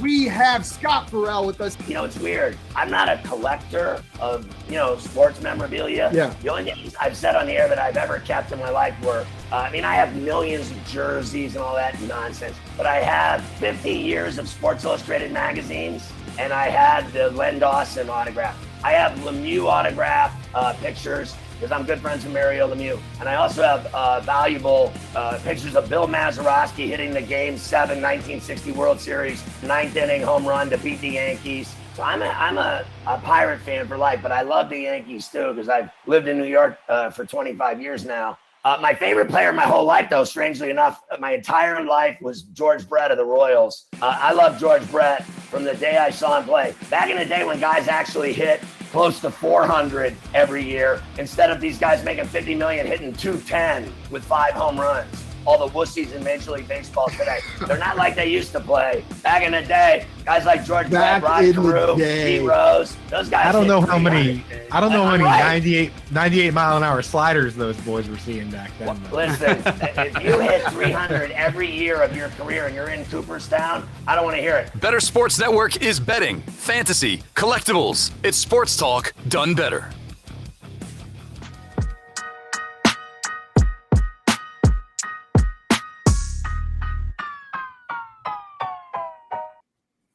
What's up, everyone? Welcome back to the Front Yard Fantasy Morning Show here on Better Sports Network. It's in the game. Auto game. Ow! There we go. Now we got everyone involved on that one. We hadn't done it yet today, and it felt like the show was missing something. So I feel better now. We were missing that the whole time. Yeah, there was like an empty piece in my stomach. There was just an ow sitting in there waiting to get out. Yeah, every morning you wake up with a little ow in there, but we need to put it all together. It needs all the parts, and then we can move on. It's just trying to get out, and we let it out finally. I don't know why that did you guys ever listen to Mojo Nixon? Do you know who Mojo Nixon is? He wrote funny songs. He's got a song about Elvis, saying Elvis is everywhere and Elvis is everything and Elvis is in everybody and he's trying to get out. You should go listen to Elvis is everywhere. I can promise you, Simon, I would never have ever listened to that if you didn't say it right now. Like I would just never have stumbled upon that. You should go listen to it. It's phenomenal. And he's got a song about Lincoln Logs. Who doesn't love Lincoln Logs? Everyone loves Lincoln Logs. I like Lincoln Logs a lot. Guys, joining us right now, we've got our friend Tim Wright coming on the show for some Hypothetically and for this modes of transportation draft. He's going to be with us for the rest of the show. And because he's our friend. And because he's handsome and smart and the almost birthday boy. We're celebrating some Tim's birthday on the stream today. What's up, Tim? Welcome in. How's it going, y'all? Glad to have you. Tim, you got you got plans for your birthday? You doing something special? Touching hands with Joey. So intimate. Well, there's and your also birthday gift. hilarious because on the actual broadcast, you guys are not next to each other. So you're on top of each other, going different directions. It's Wait a for everyone watching on our side, they just touched hands to each other. On your side, they just They both just went. did a 69 high five. Tommy said that was Perfect. awesome on the app, though. Yeah, if you're in the BSN app, then you saw them do it as well. How cute! You guys are so cute. Download On the app, it BSN probably app looks so you like can watch they're- Tim and I high five. It probably looked like your arms connecting because it's like a lot more narrow on the app as well. It probably looked like your arms just like bleeding into each other. We are one. Oh, we're having fun this morning. Tim, You're we're about to play having some. fun. We're about to play some hypothetically. JL, are you going to run this for us today? I am going to run it for us today. Let's get into. You ready? Let's get into some hypothetically. All right, so let's get into some hypothetically. If this is your first time tuning in and listening to us play this game, hypothetically, it is a game that we sort of made up. I am going to introduce 3 different hypothetical scenarios, hypothetical questions, philosophical questions, crazy scenarios. These guys, their job is to ask clarification questions and overthink the hell out of their response. No All problem. right? Super simple. Super simple. All right, here is your first hypothetically prompt. Fellas said, you're at a murder mystery dinner party with all of your fantasy football friends. Seated at the table is JL, Simon, Coop, Jay, and Joey. When the first murder happens, you see that the actor has been actually killed. How do you solve the murder? Your list of suspects are Scott Fish, who's the closest to the murder victim, Better Boss, who was seen leaving the murder victim's room in the morning, or Tommy, get in the game in the BSN chat, who was seen preparing the victim's tomatoes the night before. Gross. What do you do? How do you solve the murder? Is there any clarity on how Tommy's preparing the tomatoes? Like, that does not say slicing the tomatoes. Like, for all I know, how Tommy squishing them with prepares his it. hands. Exactly. Is this how Tommy prepares a tomato, or does he chop it? He just fills an entire big bowl full of olive oil, and then he dunks the tomatoes into the olive oil and smooshes it around in his hand. Okay. Honestly, I was more concerned about the knife, but whenever you said that, that's some serial killer shit right there. That's a pretty standard way to make tomato wine, so that doesn't sound too off. You mean ketchup? No, tomato wine. No, the thing I said. So who's at this table with me again? You are seated at this table with JL, Simon, Coop, Jay, and Joey, and Tim. Oh, so Tim is there. Okay. I was So gonna gonna say it was definitely me if I was.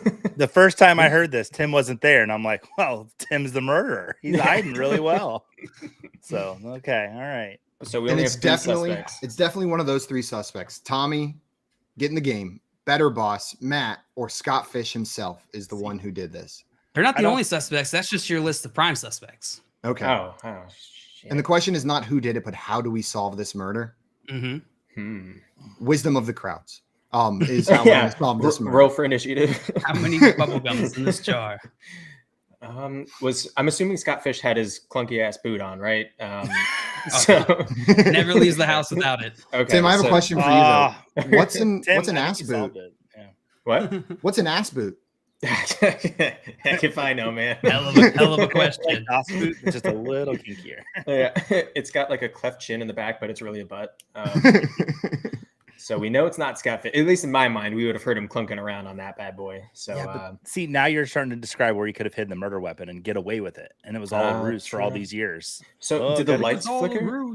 Did the lights flicker, shut off, and then bada bing, bada boom, or was this all like real time in light?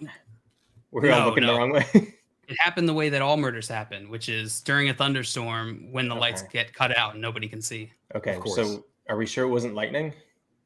Can we Could've look at been- the body? You cannot see the body when it's not clear to you, like you didn't see who did it. So you're working with information here. Are there any obvious signs of like, that Oh, yeah, motion they got- or like bonked or? They got all messed up. Oh god, They got like rolled up like a pizza, like those pizza rollers, flattened. Oh, Nah, see, I'll tell you why I don't think it's better boss, because I feel like he's like a quick and go. Like he'll stab you and then he's out of the room because he's like quick and wily. Because he's got other things. He's not to going to do. leave a mess. Like I don't think Matt's leaving a mess around. So it's not him. He might leave the mess, but he's sending somebody to clean it up. Yeah, he's got boss He's in not his do- title. Yeah, Very he's not doing efficient. it himself. I don't. No. Who's in leagues with each other at this How table? Oh, Tim, this is good. Very good question, Tim. Very good question. And the answer is the victim is in a league with Scott Fish. Yeah. Scott And Fish is in the Tim. league with everyone. Crap. And Simon and Joey and Tommy. But not JL or not JL. No, he never answered the emails. That checks out.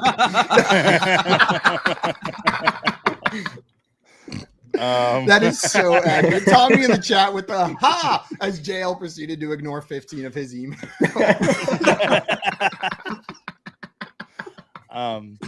Man, Scott Fish is one of my favorite people, but I really feel like it's him. I feel like he really wants to win his own bowl. And recently his frustrations have turned to getting mad at his own son for doing so well, even though he's disguising it as a loving father. Man, I'm all this evidence is starting to just lean me towards Fish. It really is. So here's how I'm solving it. I'm looking at the league standings in that league. Mm-hmm. The bottom three, I'm cutting out. They don't care enough to kill someone over this. Like they're not making the playoffs. They're out of it. It's not a keeper league. It's just redraft. They're disinterested for the season. They're on to basketball. Okay. The top three, I'm also eliminating. They're in the playoffs. They've got a great team. They're good to go.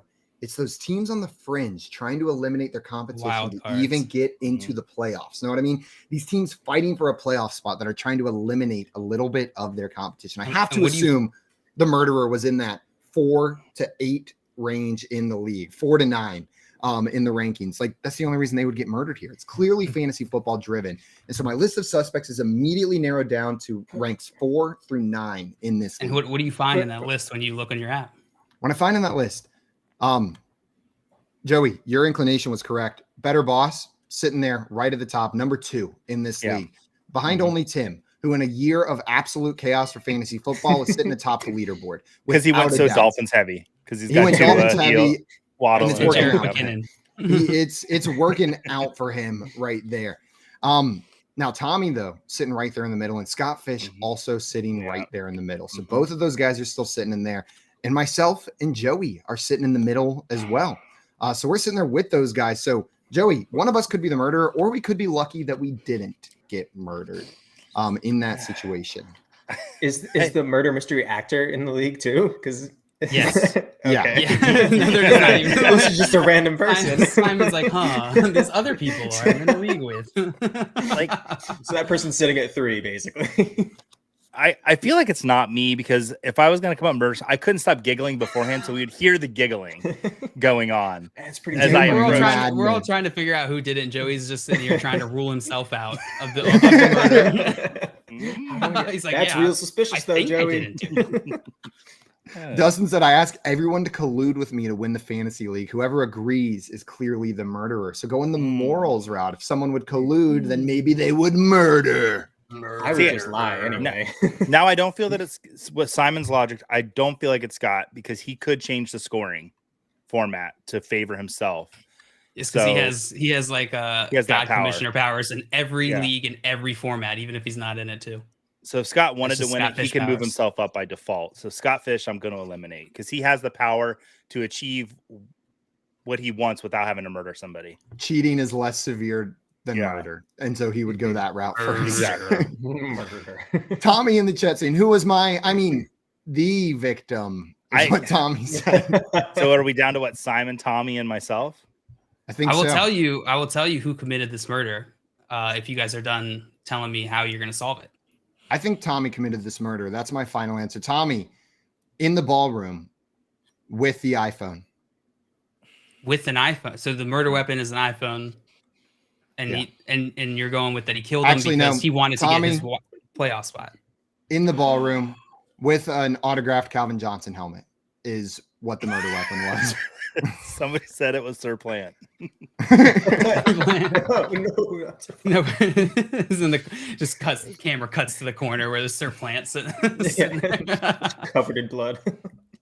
Also, there was a comment from Scott Fish earlier whenever he said he had to get an ass boot whenever he chose to have triple the amount of feet and one grew out of an unexpected spot.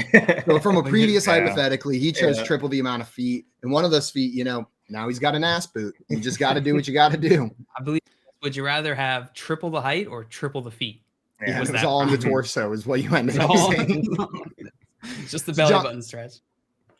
Joey or Tim, do you guys have guesses before jail reveals the murderer? I was gonna say Tommy, and then Scott Fish comes in hot unless he caught me cheating and I covered it up. And now I'm all confused again. I'm gonna go with Tommy though. I think in a last-ditch effort, I would shout to the room, "Murder says what?" And then I think the only person that would fall for that would be Joey. So I'm actually going back to Joey. Joey's like, I knew it was me the whole time. Joey messes up and says his own name. Joey! Oh, shoot, I thought we were playing Fantasy Feud. I would do that, yeah. Or we could make it a game of Fantasy Feud and be like, the number one person who murdered somebody in this room was in, if you think you know the answer. The top 6 people who murdered Tommy. JL gets the inclination. He's like, listen, I'll just go into Cosmos and I'll open it up and the murder will follow me. And then JL knows I'll fly right to Cosmos as soon as he gets in there. So beautiful. Yeah. John Luke. Joey, did you have a murder weapon guess, Joey and Tim, before I reveal you? Oh, I think it's just Joey severe heart attack that also apparently crumbled the body when he was giggling up to the victim. That's terrifying. That's like that whistle in that old movie, like that. I can't whistle, so I can't do it. But it's like the signature. Yeah, that. Except Joey's is like that little giggle. And it's like, oh hi.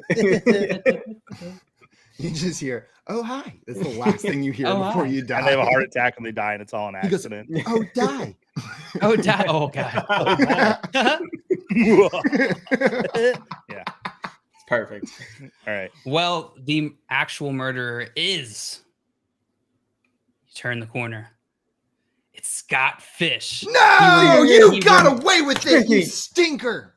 Right before the thunderstorm tower, Scott Fish removed the boot very quietly, undid the Velcro, slipped out his size 15 foot, and then in socks walked over and used Tommy's pizza roller so that he could frame Tommy, because Tommy's the kitchen guy. Obviously, he was fondling the tomatoes last night. It's true. He's making the sauce. Mm-hmm. He flattened the actor guy. Flattened him. He said, Scott Fish. And the reason was because he was taking too much tension away from Scott Fish. Yeah. Scott Fish does not like to be outshone. You're and this right. guy That was man- finding him. That man always trying to steal the spotlight. That's his MO. That is Had nothing to do with the league. He It's just the wanted to be the opposite. center of attention.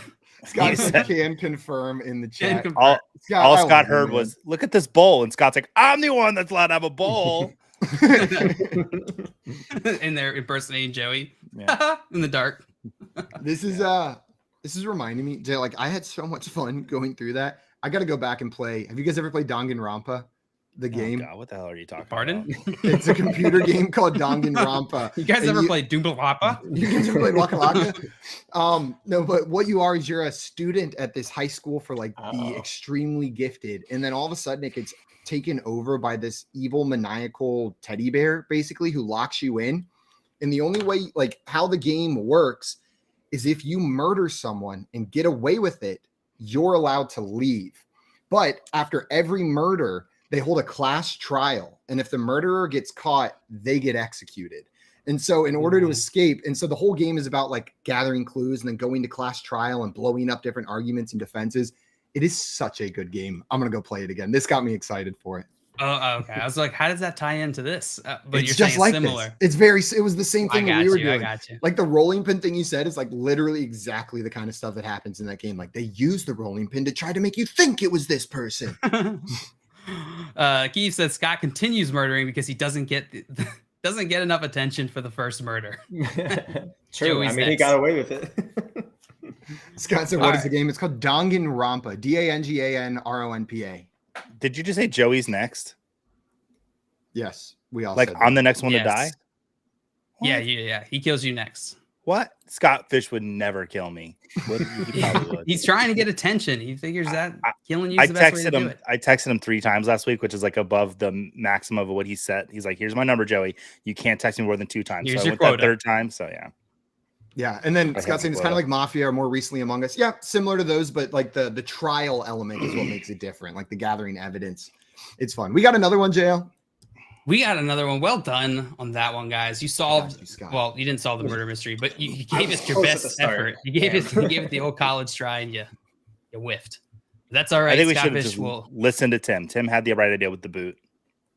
He did. The boot was the key. The boot Sorry was the for key. dismissing you, Tim. Yeah.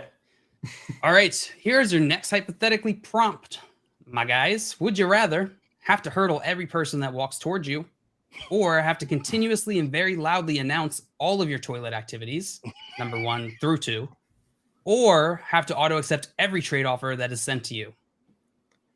One more time. Would you rather have to hurdle every person that walks towards you, or option B, have to continuously and very loudly announce all of your toilet activities, numbers 1 through 2, or have to auto accept every trade offer sent to you?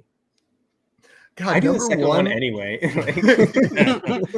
Number one's terrible. I am getting shot if I do number 1. Like you have to hurdle every person that walks towards you. Do I even have the ability to do that? Maybe. Like, I'm basically Yeah, just you don't always somebody. succeed, but you try. You have to. You earnestly. I'm imagining try. myself just sprinting towards someone. I'm like, please duck, like bend over. I have to. I don't have. You a can never go to a choice. big city ever again. Like, Oh my god. you could never. Concerts. Oh my god. Yeah. You're in line. Lines are your friend until the person in front of you turns around. And then The it's second they turn around, you're playing leapfrog. Do they have to be like directly on you, like feet straight forward, eye contact, like I'm coming straight for you? No. Or can it be like a glancing blow? Just walking in your general direction. Oh god. It's super Impossible. unnecessary. I'm just thinking this would be the worst. Like whenever I'm walking Rosie, walking, your dog in the city, it's like you kind of play this game where you try and avoid other people with dogs sometimes. I'm just imagining I have to hurdle every person that walks towards me on the sidewalk with Rosie. How am I going and to then do the this? leashes get tangled up. It's a mess. Then you turn back around, you have to do it again. Like no one's going to know what's happening if me and Rosie run up and I just try and hurdle somebody. So, Jail, this does not up your athletic ability to hurdle. No, your athletic ability is the same. You know what? The first couple months, you're going to be rubbing your balls on a lot of faces on accident. It's going to happen. Like it's just going to be straight balls to the face. But the human body does adapt. You gain muscle when you do the same action over and over and over again. You're going to be the quad god after get like face brand 6 balls. months of this. Like you are going to have the sexiest legs if you are hurdling every single person that comes your way. Sure, it limits it, but eventually maybe it just becomes your stick. Like people that know, like, hey, like don't walk straight at Simon or he's jumping over you. Or Guy's got a it's weird thing. It's a party trick. Like people know at the parties, like if you walk straight at Simon, he will jump over you 100% of the time. I promise. At a funeral, you're like nudging your buddy. Hey, go walk towards Simon. You're in line for communion at mass. You're at a Catholic mass, and then all of a sudden, yes. you're right about to get it. The priest accidentally takes a step forward as he's about to hand it to you, and you gotta hurdle him. You just have to jump over him. Can you always have like one of those tiny basketball hoops with you and a basketball so you're dunking over somebody every time? You That'd can be pretty absolutely cool. have that, yeah. But Okay. you gotta bring it each time. It's not Yeah, like it's just that's there. worth You're holding it up and you're dunking on it while you're holding in the hoop in your other hand. If you were having to stand at the end of a funeral, no, you would never get to shake any hands because people would keep walking towards you to shake your hand. You just keep be jumping over. hurdling. Yeah. I don't think you could hang out with Saquon Barkley because you two go at each other. You're both gonna probably bonk heads up in the air, try and hurdle in each other. I like the idea that hypothetically becomes canon after each one we select. Know what I mean? Like they just build. Yeah. Scott Fish, and you say number one wouldn't be so bad had I chosen 3 times the height instead of 3 times the amount of feet. Walk over everybody. That is funny. I feel like number 2 Yeah, is but it's the still- answer. Like, Yeah. because like we do that. So number 2 is have to continuously and very loudly announce all of your toilet activities, which you guys haven't had any questions about that one or the auto accept every trade offer sent to you yet. Yo, the auto accept one is rough. Like, Yeah, because people are going to that's- figure it out quickly. I play with Yeah. dummies. I play Oh with, yeah, and people are going to figure it out. Gosh, and imagine if J Wall tries to trade you. Oh God. You can't be in a league with him. You would lose. He'd have your entire team. My favorite part about saying things about J-Wall here is I know he's not watching right now, but he is going to see this. And he's not gonna have any way to defend himself either. Nothing. It's just going to be in a couple hours. All of a sudden, J-Wall is going to see us saying, like, do not try to trade with J-Wall. That dude's a menace. I'm in like 3 leagues with J-Wall. He's never tried to trade with me. I don't know why. Consider yourself lucky. Now I feel like there's something wrong with me. So, yeah. Just going in a little bit here. The second one, JL, I'm with Tim. I already do this. This morning, one of the very first things I said to you and Keith was, and I quote, you ever look in the toilet after you poop and think, I did all that work for this? Mm-hmm. Like that was one of the first things out of my mouth this morning to you guys. I was letting you know about the results of what I had just worked on. Sometimes the ROI isn't there, you know, It's not a lot there. of You work, couldn't- a little reward. A lot of strain, and then there's just a little nug in there. My wife's There literally might be, good. there might be some ambiguity around what is required here. So they continuously and very loudly announce all of your toilet activities. It's not one time. Keyword here, continuously. If you are like in the airport, you go and take a poop. For the next 10 minutes, you're going, pooping. Simon pooping. I mean, that's only bad in a few situations, right? I The mean, whole I work time from home. until you leave. Well, that probably would be better for my gut health. Like, I got to get in and out. Yeah, so this solves a problem for my wife too, because she's spend too much time on the toilet. If I have to keep saying like Joey pooping, I'll be like, all right, let's just get done with this. I want to stop shouting, and I won't be sitting there pooping so long. Can I sing?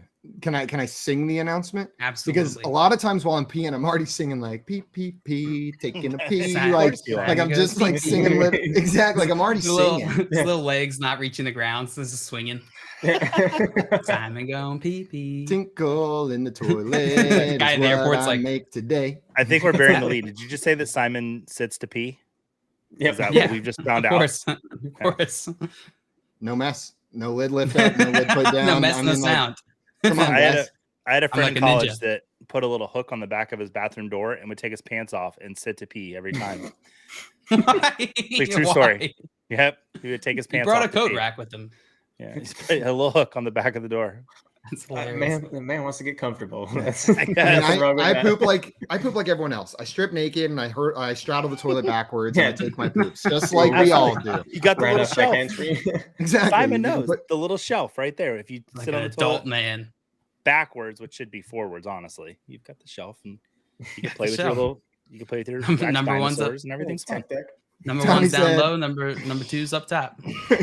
Tommy said, I'm pooping down the drain, just pooping down the drain. What a glorious feeling. I'm happy again. Pooping down the drain. Because this is just Pharrell's happy song for the next 5 minutes.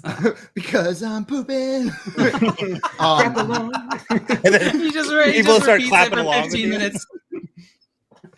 And then they get uncomfortable and they stop, but then they start back up again in like 5 minutes when you just keep Clap going. along if you're in a room without a poop. Because Someone walks in and is like, all right, Oh, hey. it's because I'm crappy. Because I'm crappy. Tim.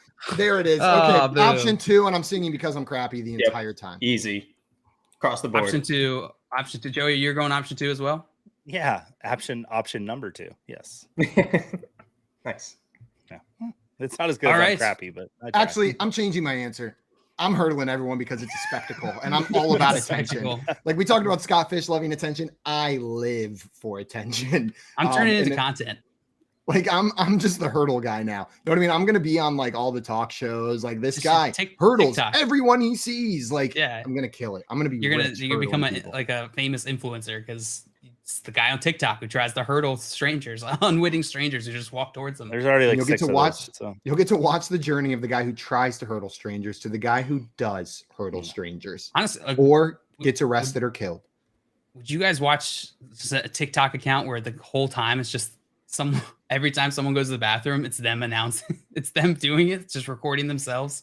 Like I watch a Tommy's on the TikTok toilet. account where it's a guy just doing fake large farts in front of people in public for like 3 minutes, and I've watched about Fake large 40 of his fake loud farts, it just in people in public, and like I'll watch those for 30 minutes. Know what I mean? Like I'll just keep watching them. So I think I would watch that account. I think I would too. I think I would too. I wouldn't be able to look away. Scott Fish said, I'd rather do number 3. Number 3, I feel like makes it so that you can't play fantasy football anymore. Like it's just immediately takes the fun out of the game. Once someone figures it out, you're kicked out of leagues for collusion every single time. Like as soon as someone figures the trick out, you're just unless they seeking start out- like trying to like milk you dry. You know what I mean? Like a bunch of like little trades that are slightly unfair instead of one big one. Then you're not getting kicked out. Then you're just living in hell. It's kind of just SFB has no trading. This would be a really interesting like exercise to have like a 12-man league, and then before the draft, everyone draws cards, and whoever gets like the black card or whatever you want to say, but nobody knows it's that guy. That person will never say no to a trade, and so it's kind of like trying to find out who the murderer in the room is. Everyone just I gets guess after like week who's 2, 0 and everyone 12. pretty much figured it out, unless that person changes every week. But Scott Fish has got the cheat code here. He's saying you just play in leagues with no trading. Major tournaments There's on something Underdog there. and FFPC and NFFC don't have trading. Or He's like got the- seek out really inactive league mates. Like look for the people who play fantasy football, but like after week 4, they're probably out. Or if you're the commissioner, you can just accept it and then veto it. Oh, that's smart, Tim. Introduce a new rule for full commissioner veto power, and then you're good. Guys, that was a lot of fun. Those were some good prompts, JL. Thank you. And thank you if Keith came up with them. I'm not sure who wrote those, but I came up with the first enjoyed one. I came up with the second one. They were both beautiful. Thank you guys they so were much. fun. Enjoyed that. We have what everyone's been waiting for coming up next. We are about to get into our modes of transportation draft. All modes of transportation are on the table. So make sure you're hanging out for that. You're listening to the Front Yard Fantasy Morning Show here on Better Sports Network. Better Sports Live with Rick Kamla. That's 7 p.m. Eastern, 4 Pacific on Better Sports Network. Andy Reid is the best current coach in the NFL. He's better than Belichick. Belichick has lost his way. He's better than Tomlin. He's better than Harbaugh. He's better than Shanahan. He's better than McCarthy down in Dallas. He's better than all of the gangster NFL coaches right now. Sean McDermott up in Buffalo. He's better than all these guys. Andy Reid is the greatest gangster that we have at head coach in the NFL.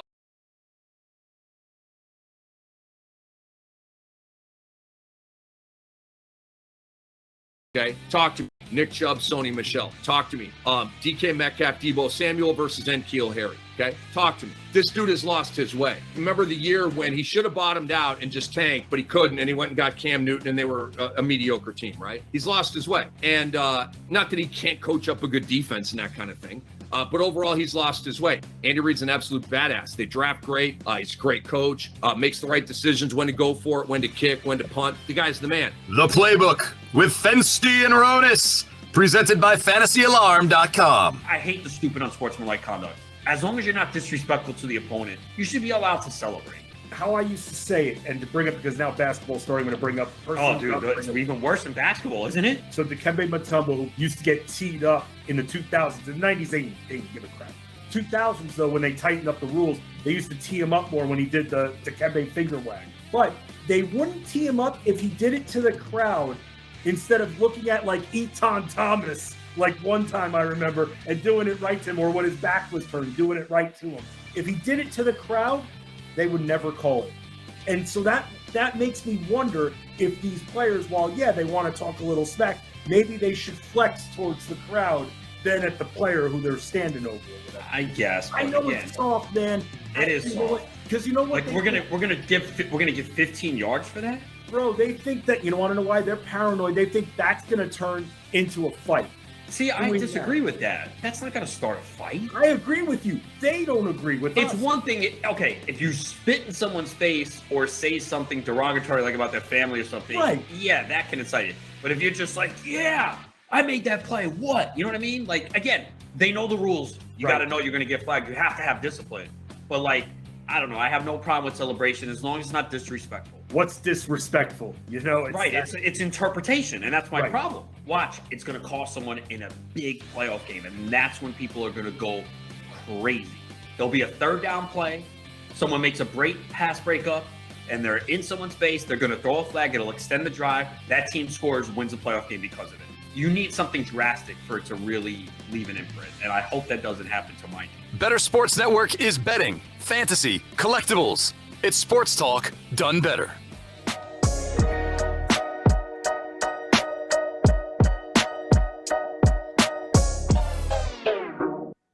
What's up, everyone? Welcome back to the Front Yard Fantasy Morning Show here on Better Sports Network. We have Tim Wright on the show with us today, and we are about to get into our modes of transportation draft. I think I got some good ones. Broadly as you want, or as specifically as you want, all modes of transportation are on the table. We're going to be drafting our favorites, whatever criteria you want to use, guys. You can try to go for a well-balanced team. You can go for just your favorites. You can go for the funny ones. You can go for the practical ones. There's no rules here. And we'll put a poll up to see who has the best team of modes of transportation at the end of this draft. I randomly determined the draft order. We are going to be going snake draft style between the four of us. The order is going to be Tim, you've got the 101. John Luke, you've got the 102. I've got the 103. And Joey, you've got the 104. So you are sitting there on the turn. So you've got the turn. You got the 2 picks in a row. Tim, you want to kick us off with this first pick of the modes of transportation draft? Yeah, so I've got a few sleepers lined up. So I'm gonna take arguably one of my favorite and one of the coolest modes of transportation out there, and that's the train, baby. No! Give me the train. Give me the train. I'll stand out there, look at a train all day long. I had train sets growing up, big old train thingy in the basement. I'm ready to go. Choo choo, baby, all the way to the top. And then the back is the caboose. Come on, I got a booty on my train. Let's go. Tim, it's clearly the 101. Yeah, I was hoping you would mess it up, but trains are clearly the 101 in this draft. And you did good, but I'm disappointed. I was hoping you have the one on the wall at 3. Do you have the one that you hang up on the wall, Tim, and then it just like drives around your room? No, we didn't have that. We had like a full train set where you had like the town with the little like the weird grass that you plug trees into and little people and stuff. And then we had a train that goes around the Christmas tree. So we're train people. My dad worked on the railroad. My aunt worked on the railroad. So did you ever like get in the middle of the train track and then sit down, pretend like you were part of the scene? You're just watching the trains on the train set. Yeah. In real life, no, I don't trust that. Yeah, that sounds super dangerous in real life. Sitting on the tracks, taking grass, waiting for the train. Did you guys ever know like a grown adult man that was like really into trains and had like a train set in like the basement that was like really, really large? I knew a guy like that. I've always like, I could never do it, but I get it. Yeah. You know what I mean? Like, it's pretty cool.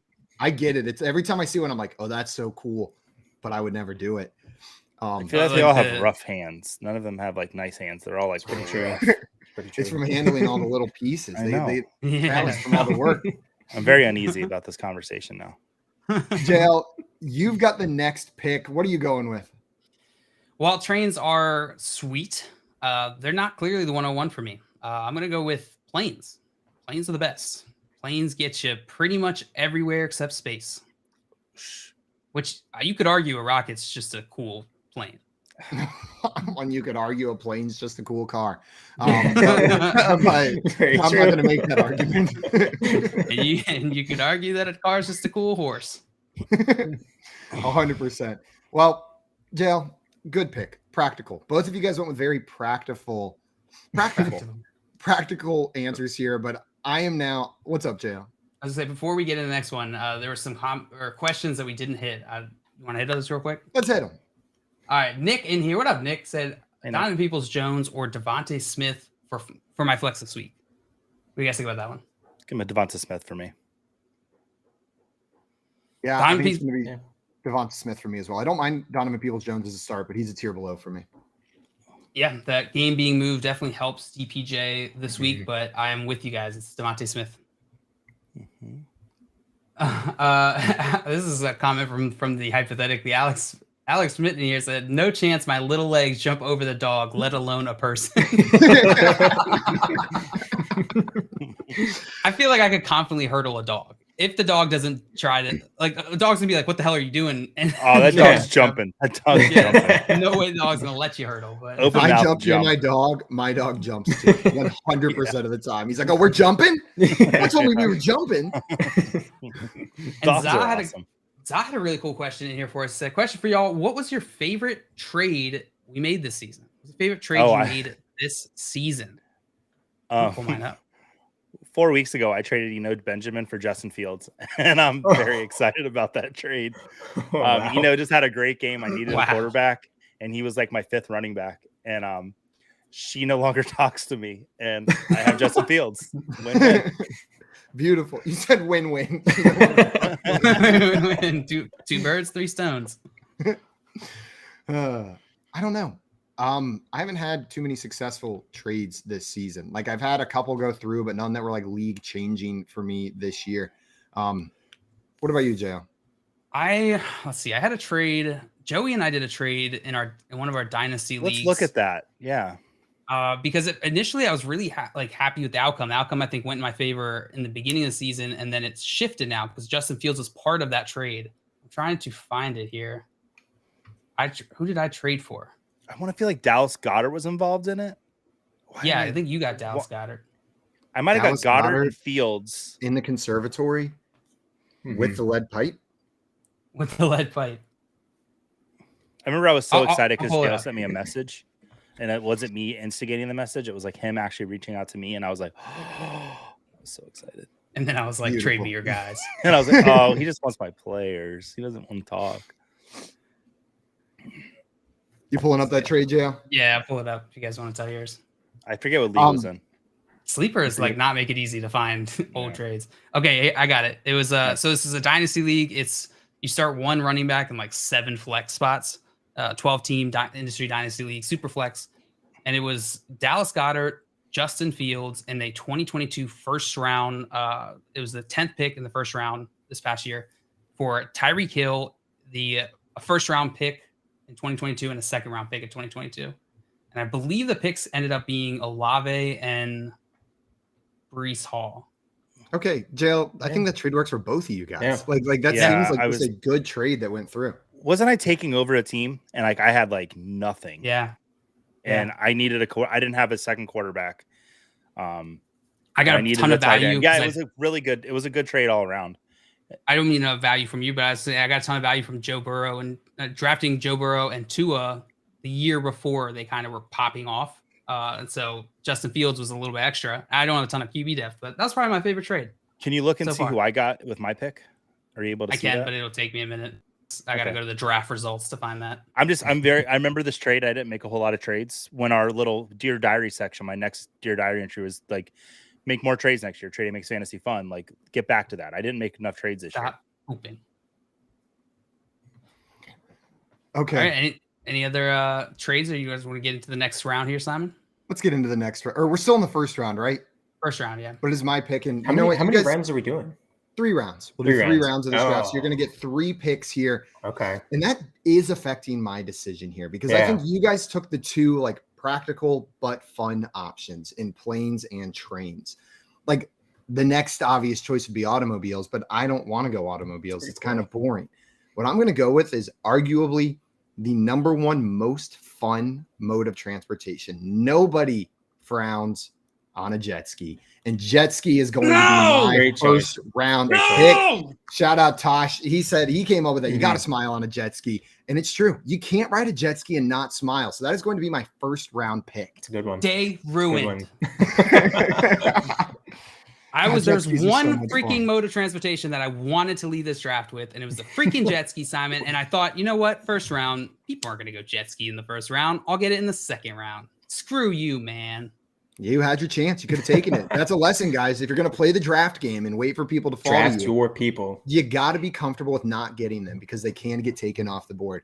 And JL, I think jet ski is the most the vehicle I'm most comfortable on. I grew up my dad had a jet ski and going out on the Chesapeake Bay and go drive that thing all day. So I think that's even more than a car. I'm just super comfortable on a jet ski. Huh. I ran someone over on a jet ski once on accident. My cousin. I remember that story. I ruined the 4th of July. Sorry, Jacqueline. It was an accident, and she still can't quite grip a soda can the same way to this day. Really? I've had people break hip bones, collarbones, and stuff because they they're over for a party and they've never really done it before, and they just go 2-hand.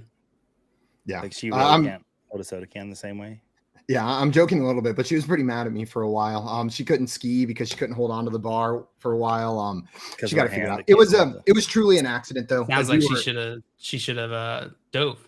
We were racing, and she was ahead of me, and she turned in front of me, and I didn't have time to turn out of the way, and I went right over her jet ski. So don't race on jet skis. Be careful. It was really scary. Jet skis still my pick. They're so much fun. Even running over your cousin can't ruin a jet ski. That was the closest you could be to frowning on a jet ski. Yeah, probably. Simon's still smiling. She comes out of the water all injured, and he's like, "I can't stop." We had to Somebody tie get me off this thing. together and tow it back. We're in the middle of Lake Erie, just like trying to find our way back. It was, And you're just like, Joey, you're up on the clock, and you got 2 picks now. 'cause I you're picking do. on the turn. I know I'm going to have 3 total picks, and I feel like I can get my favorite mode of transportation at the very last pick. So I'm going to save that. And I'm going to go like full Pixar mode with my 2 picks here. I'm going to take 2 like conflicting ideals of transportation. I'm going to take the horse for Woody, and I'm going to take the spaceship for Buzz Lightyear. Like I've got the spaceship. All of you guys are seeing the worst. You guys are seeing the world. I'm seeing the universe with my spaceship. But if my spaceship breaks down, I've got a horse, which doesn't run out of gas. So, yeah. A horse. Are you bringing your horse into spaceship. space? Oh, of course. It's got a little stable on my spaceship. A little helmet and a horse in like an astronaut costume. He's got his little helmet. I let him put his head out. He's like, as we fly through. He's having a great time on the spaceship. Yeah. Joey So- Loki just made like a superstar team here with the 4th pick. The Yeah. horse and spaceship. That's pretty solid picks there at the end of the first round, Joey. I really thought JL, like when he was like, yeah, I thought he was going to take spaceship when he mentioned plane. And then he even mentioned it. And I was like, shh. No, Here's the I'm thing. super pumped. It's very cool to be able to go into space, but it feels like there's not much to do up there. Not many places to go. So Well- while a very novel mode of transportation, I don't know that it is very practical. Well, I watched Flying you up throw a there. candy wrapper on the ground in Canton. So this earth is screwed. So I need to get off this planet. So It will come very much in handy probably soon here. Probably soon here. sorry, suckers. That's true. We're all dead. Joey just won. He's out in He space. won the long game. I'm just dead next to my jet ski. Good luck trying to take your plane into Simon's space. smiling as he dies. I'm just watching you take off as the meteor comes in, and I'm. You're trying to ride the wave when it hits in the ocean. I'm like literally weekend at Bernie's Wally, it. like waving down to Simon, like bye, Simon. Simon just dies like with his hand on the throttle, so he's just driving like forever, just driving around in circles on a jet ski. It's beautiful. That does put me back on the clock, guys. And there was a couple routes I wanted to go here, but I think I'm going to go with a classic. It's not nearly as fast as Surfboard? my first one, but it is another fun mode of transportation. Heelys? I'm going with the golf cart.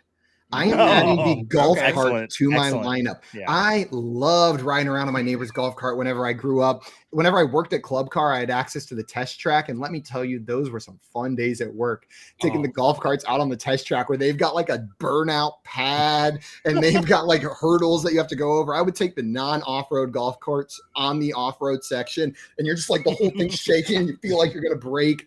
As kids, we were reckless on golf carts, driving around the neighborhood, like whipping it, trying to throw each other off. A golf cart is practical and fun. Nothing feels better than getting behind the wheel of a golf cart when you're too young to drive. Oh, you're like just a like, legend. I'm a MF and badass. Watch out. An 8-year-old behind the golf cart is the happiest thing you'll ever see in this world. When I was growing up, I was younger. I was probably around 8 or 10. I went golfing with my brother. My brother's big dude, former center for Maryland, walk-on center for Maryland, and we're golfing. And he's like, "Yeah, you drive." So I'm driving the golf carts. Everything's going fine. I've driven things before. It's all good. He takes his foot, puts it on my foot on the accelerator, and he goes, "Drive." And so we're just going full speed down the start. And I'm like, "Oh God, okay." I'm trying to turn, completely flip the golf cart. We just go like battery acid leaking out everywhere. It was awesome. I wish That's what you were going to say. Yeah. So that's going to be my pick, John Luke. That puts you back Excellent on the choice. clock. And now we got 6 picks to get through here. What is your next pick going to be? That is a very good choice, Simon. I like the golf cart. I honestly hadn't even thought about it.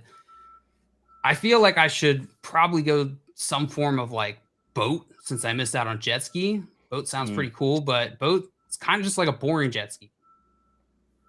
ATVs are kind of jet skis for the land. I'm going to go ATV. That's fair. Jet skis for That's the a good- land. That's fair. I'm much more scared on them because the land's underneath you instead of the water. So I'm less reckless on an ATV than I am on a jet ski. JL going ATV, which means, Tim, you've got 2 picks now back to back. Which 2 are you going with? So obviously, boat is a great answer. There are a lot of still solid picks on the board right now, but I'm going to go pretty unconventional. It's a very impractical mode of transportation. Don't steal mine. You might not even go anywhere with it. I'm staying on the tracks. I'm taking the roller coaster. The roller coaster. It does get you somewhere. It is a circular form of transportation, Tim. Yeah. You are being transported from one place back to the same place, but there's absolutely. Damn it, that is a great pick. Do you get all roller coasters? All or do roller you get coasters, one baby. type of roller coaster? All of them. I want them all. Nobody else is taking roller coaster in this draft, and I'm taking it at my 2 pick. What's your next pick, Tim? Okay, go ahead. So, another wildly impractical one. Trains steady, stable, solid pick. Roller coaster stuff is fantastic, but I'm gonna go with my 3rd pick as it's gonna be a pretty interesting one. I want 2 dolphins that I ride like a chariot. So it's kind of like a jet ski, but I get to just flop around on 2 dolphins. That's the dream right there. Tim, do you have a Dolphins trident in the list when you're doing this? Oh, absolutely. But it's made out of How face hands. do you control the dolphins? Went on the turn, roller coaster and dolphin chariot were the 2 options in this transportation draft. So Tim has trains, roller coaster, and dolphin chariot as his final team. JL, your final pick. You're on the clock now. What are you going with for your final pick? For my final pick, I'm going with the classic Heelys. I got the air. Nice. I got whenever I want to go somewhere far on land, I got that covered with ATV. And now I got wherever I want to go somewhere that's just kind of close by, Heelys. The fridge. Let's go. As long as there's no carpet, fridge. you're making it right over flying, there. baby. Let's All you need glide. is not carpet or gravel. Heelys, underrated. So cool. Great pick, JL. Whew, I guess I just like incidentally threw out a Russell Wilson joke with "Let's glide." It's like a Russell Wilson Heelys deep cut there. I think what I'm going with this next pick, none of mine have been like wildly practical. I am going with something that should have been the next big thing in transportation, but is not. The Segway. The tech behind the Segway is badass. Why aren't those things everywhere? Why aren't we rolling around on Segways? Instead, it's just mall cops. Segways are the bomb, and I'm adding Segways as my 3rd pick, making my team jet ski, golf cart, and Segway is my final transportation. You have the all fun team. Simon's living in Florida, baby.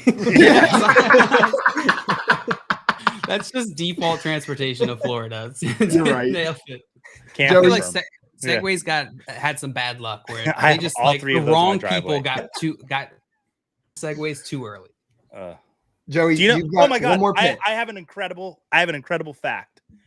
Do you know how the creator of a Segway died? He died on a Segway. On a Segway. Yep. On the Grand Canyon. Tim, did you tell me this?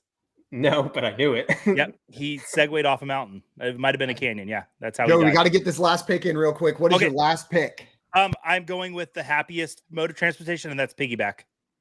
Ask any child, they love piggyback rides. Joey has horse, spaceship, and piggyback. Human. JL has planes, ATV, and Heelys, and I've got Segway, golf cart, and jet ski. Yeah. Guys, everybody, we will post this on Twitter. You guys have to vote. Oh, and I didn't even say Tim's. Tim's got dolphin chariot, roller coaster, and trains. We'll post this on Twitter for you guys to vote on. Good. Everybody who hung out with us this morning, thank you so much for hanging out for the Front Yard Fantasy Morning Show. If you want to hang out with us some more, we're going to be live this Sunday from 11 a.m. to 1 p.m. right before kickoff on pre-gaming with Front Yard Fantasy. So come hang out with myself, JL, and Joey then. Enjoy the rest of your day. Enjoy your weekend, and we will see you guys then. Adios, everyone. Bye, everybody. Arrivederci.